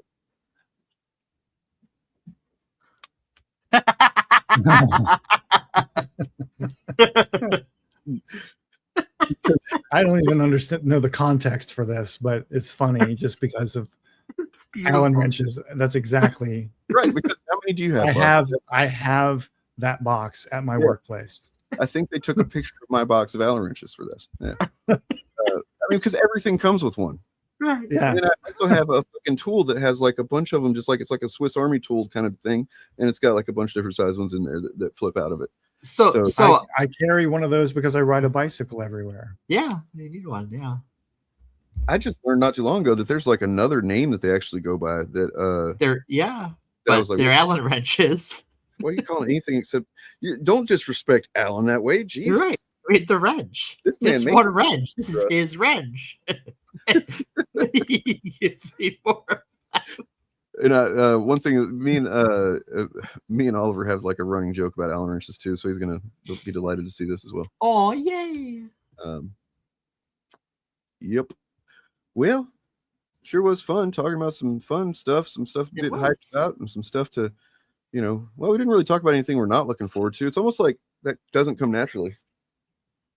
I mean, I'm sure I could find something to complain about if you need me to, Dana. Yeah, that's my job here. Can you imagine if anybody like just all they did was talk about stuff they don't like constantly? That'd be really weird. Really, yeah. It might come I off. don't know. I feel like that could be a big hit on YouTube. I know that sounds probably crazy. Yeah. Anger sells on YouTube. But that's sometimes why we have 20 viewers, and they have 200. So just real quick, I want to point out that a Critical Drinker, because they are so desperate with the Odyssey, little Odyssey follow up here, might be following up on it for a while, who knows. He's so desperate to say something that he pointed out how ridiculous it is that they got a younger man in John Leguizamo to play the old character that he plays in the Odyssey. Like, why didn't they just get an actual old man? What? He's like 60 something. John Leguizamo is old now. Yeah. 66. I had no fucking idea, but like he looks great for they had to. He does look great. Yeah. He's a handsome man. But like, so then you end up with Angry Joe and all these other people calling him out, and it's fucking hilarious. That makes me so happy. So he had said something here, and then Drinker replied saying it's funny watching fat and bitter artards like Joe here, so desperate for a win in endless ocean of losses. Like, who are you talking about, dude? That's straight up you. Yeah. Oh, I love that picture that they changed. Bottle. They put a bottle. I'm gonna put that in the server, in the Shieldcast server, so everybody has that for sure. I think it's AI, but I know, but look, I didn't make it, so it's out there. I might it's use out it. there. You can share it. It's fine. not as good as the one I did make. That's the silhouette of him holding up a goddamn bullhorn, which for the Drinker's Message series we did. You know. And then one version of that, I have liquid shit flying out of the end of the bullhorn. Oh my god. Yep. The pure. You know what my favorite part of the Odyssey thing is, as far as the Cope Fest goes, that Matt Walsh and Ben Shapiro are fighting. Yeah. This makes me so happy. The last and time it might be kayfabe. The last time that Ben Shapiro fought, it might be, yeah, actually. The last time he did have a real fight with a employee, she left. She left and became Candace Owens. Yep. And the other one too, the one who looks like him. Brett. Yeah, his Ben 23. She got bigger than them too. Yeah, she got really big. Yeah, Ben 23 got really big. I don't know her actual name, but Ben 23, like X23. That's I didn't like that one, did you? We have to fucking put a stop to that project, man. You can't let them keep doing this stuff. Weapon Ben. Ben 23. I've been saving that one for a while, Dane. She's really actually cooler than Wolverine because, you know, I mean, she is cooler than Ben Shapiro. It's a low bar. Yeah. Well, that's fun. Hey, you guys. You're all sexy people, every single one of you, in your mind and in your heart. Okay. Likewise. But also your butt. So, hey, now. Yep. My butt's spoken for. I'm not saying it to anybody is specific, so I'm just generally saying everybody has a really great ass, and I think that's okay. I think I can say that. Well, Dane, I think you might be a pirate because your butt's 7 C's thick. I thought you were going to go like somewhere with booty on that. I thought that's where you're going. So your booty is 7 C's thick. Subverted me. Good What job. do you call pirate treasure? Well, I Okay. believe it's booty. Okay, Bobston. Well, so Professor. by the way, I want to watch this short again just because I think this is something I've said for years about cancel culture, and it's really awesome to see somebody that actually has experienced or was offered the experience of this to say it. For the record, Channel 5, Andrew Callahan was quote unquote canceled a few years ago for he was being a bit Weasley with he did not I looked into it, Jen looked into it. As far as I can tell, I have not seen anything that he sexually assaulted anybody. What he was doing was being kind of gross with like, oh, I'm Andrew Callahan from Channel 5. You should let me stay at your place tonight. And Yeah, he was being a sex pest. yeah. Oh, and gross. he was coming out like his video where he talked about this is pretty much the standard for what you would want to see from somebody that done some shit like this. And yeah, so I feel like there needs to be a avenue for rehabilitation at some, and so I feel like he's done the work. He's putting some time. Yeah, but this is just pretty compelling to learn about. In your own belief system to maybe rebrand as like a anti-cancel culture guy. Fuck no, hell no, bro. No, dude, that's like the worst thing you can do. No, but like real shit, and I've never said this on a podcast. Well, 1 week after getting canceled, I got a job offer from InfoWars. Wow. Yeah. So it's funny, like people always say, good thing you didn't take it. They're not doing so well now. Right? But people always say, like, when you get canceled, like your career's over. No, it's the opportunity to begin a second career in like that sort of like free speech warrior space with like Russell Brand in them. Yeah. But I didn't want to do that because I'm not aligned with them in the way they talk and think about things. That actually reminds me real quick. There's another thing that he's seems to be a thing that he does where he's gotten close enough into these established systems of things to where he can, get a taste of it. And then just instead of like becoming part of it, he tends to just go, here's what's going on in that fucking scenario. Right. Another one where he had a film, documentary that he was coming out on HBO. And so he was promoting that on CNN of all places. And he has told the story about what that experience was like, and that's also pretty fucking interesting. It's right here. Long time ago, they had me scheduled to go on primetime CNN with Don Lemon and Caitlin Collins. The movie's not just about like the Capitol riot and all that. It's also about like media echo chambers. You know what I mean? And like the dangers of the 24-hour news cycle, and how I think mainstream media like Fox and even CNN like competes for views by running constant 24-hour news cycles based upon fear, division, outrage, and panic. And I signed an NDA, but I'm going to break it anyway. But they had to give me this weird media training session. And it was like these 16 people I'd never met before. More people on a Zoom call than I thought you could ever even have. I had to get Zoom Premium.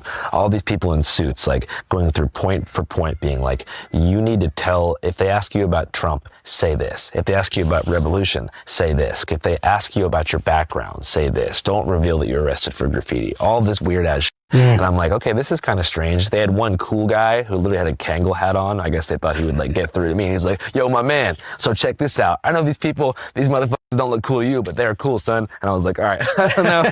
I was like, whatever cabal you're a part of, it's freaking me out. But it was only an hour, but it was mandatory. Yeah. So they told me I was going to go on CNN, and Don Lemon was going to ask me about like my life and all this shit. And I get on, and he goes, what can you tell us about the mental state of Proud Boys leader Enrique Tarrio in the lead up to January 6th? I'm just like, what the kind of snitch question is this? Like I'd embedded myself in this men's group, the Proud Boys, for a long time, and I had still had those active relationships. Revealing any information could put my life in danger. I just wasn't ready for it. So I clapped back super hard, and I was like, actually, Don, the film is about how the mainstream media, including CNN, uses the cable news system to push partisan divisions that have led to events like January 6th by essentially pitting working class Americans against each other and pushing culture war over class war issues. And he was like, what the hell? They cut the segment short. It was never aired. No one ever saw this shit. I leave the studio, and I guess the CNN had a handler for me. Well, they technically work for A24. Like I said, this black box is all connected. And she's panicking. She's like looking at her phone on hers. I'm like, what's going on? And she was like, Time Warner C-Suite is furious. And I'm like, who is Time Warner C-Suite? And she said, you don't know that the same people that own HBO also own CNN? Yeah. And so they looked at it as like an in-house beef. And I was like, no. I was just projecting my opinion. And they were like, don't you remember the media training? You weren't supposed to do that. She was panicked. God. They canceled my press tour right then and there. Wow. Wow. That's fun. Yeah. I am not surprised by any part of that story. Pretty wild. Yeah, no part of that is surprising. And then I actually, if you guys have another couple minutes, there was one thing I just wanted to look at briefly. For you, Dane? No. Because it's about George Carlin, and it's about AI. Oh yeah, this I need to get mad about. Yep. Okay. So this is a video that just popped up shortly before stream started. So I was like, oh man, I want to watch this, but maybe I'll be able to share it a little bit about it anyway. Let's see. Video that this woman's doing, seems to be doing the Lord's work here. It's a video called "How Did This Video Fool 3 Million People?" Then after, I'm going to ask you 3 questions. So let's watch the clip. So now a black woman plays Helen of Troy in a movie, and white people scream, historical accuracy! Accuracy? You painted over black Madonnas for 1,000 years, you fucking morons! You don't want accuracy, you want your comfortable life! How could Alexander the Great be white if the Macedonians who were Greek were black? Could somebody explain that to me? I asked my friend Steve, he sells insurance. He said, I don't think about it. Rome rearranged spells more! I didn't make this up, that's an anagram! The Romans didn't just have melanated emperors, the name itself is a confession. Rome was a black operation! They won't make movies about the Moors, because if they did, white people would have no history to steal. They'd be exposed as the late arrivals they are. So they give you crumbs. One black Cleopatra, one black gladiator. Never the full meal, because the truth would set you free. It's pseudo just because you don't know it, that's fair. I don't know how airplanes work. But they still fly. You don't read about the Moors. You don't comprehend. You just talk. That's me at parties. Nobody invites me anymore. If you think Greece was white, go read Nature Knows No Color Line by J.A. Rogers. It'll show you the black nobility of Europe. Or keep your mouth shut. One or the other. Preferably both. The Trojan War was Moorish. Memnon had braids. Fucking braids! And Helen was melanated, but every painting looks like a Scandinavian wedding. Remember, Rome was founded by Etruscans and Like Chris Farley wasn't even really known for stand-up, which is fucking bizarre. I don't understand the point of this. Maybe she explains it in the video. We're not going to watch it now, but like, I don't understand what the goal of this shit is. You know, someone jerking themselves off saying they can make AI slop. It must be, but I don't know if that's related to this whole thing. Well, it's pushing the through line of all the jokes is Hotep stuff. Yeah. So I don't know if it's related to this, maybe not, but this is something I didn't even know about. George Carlin Estate settles lawsuit over AI generated comedy special. Settle lawsuit, agreeing to remove it from their YouTube channel and podcast feed. So this is January of 2025, I think. 2024. Okay. Wow. He died in 2008, but special featured a sound-alike voice doing Carlin-esque material on contemporary topics like trans rights and defunding the police.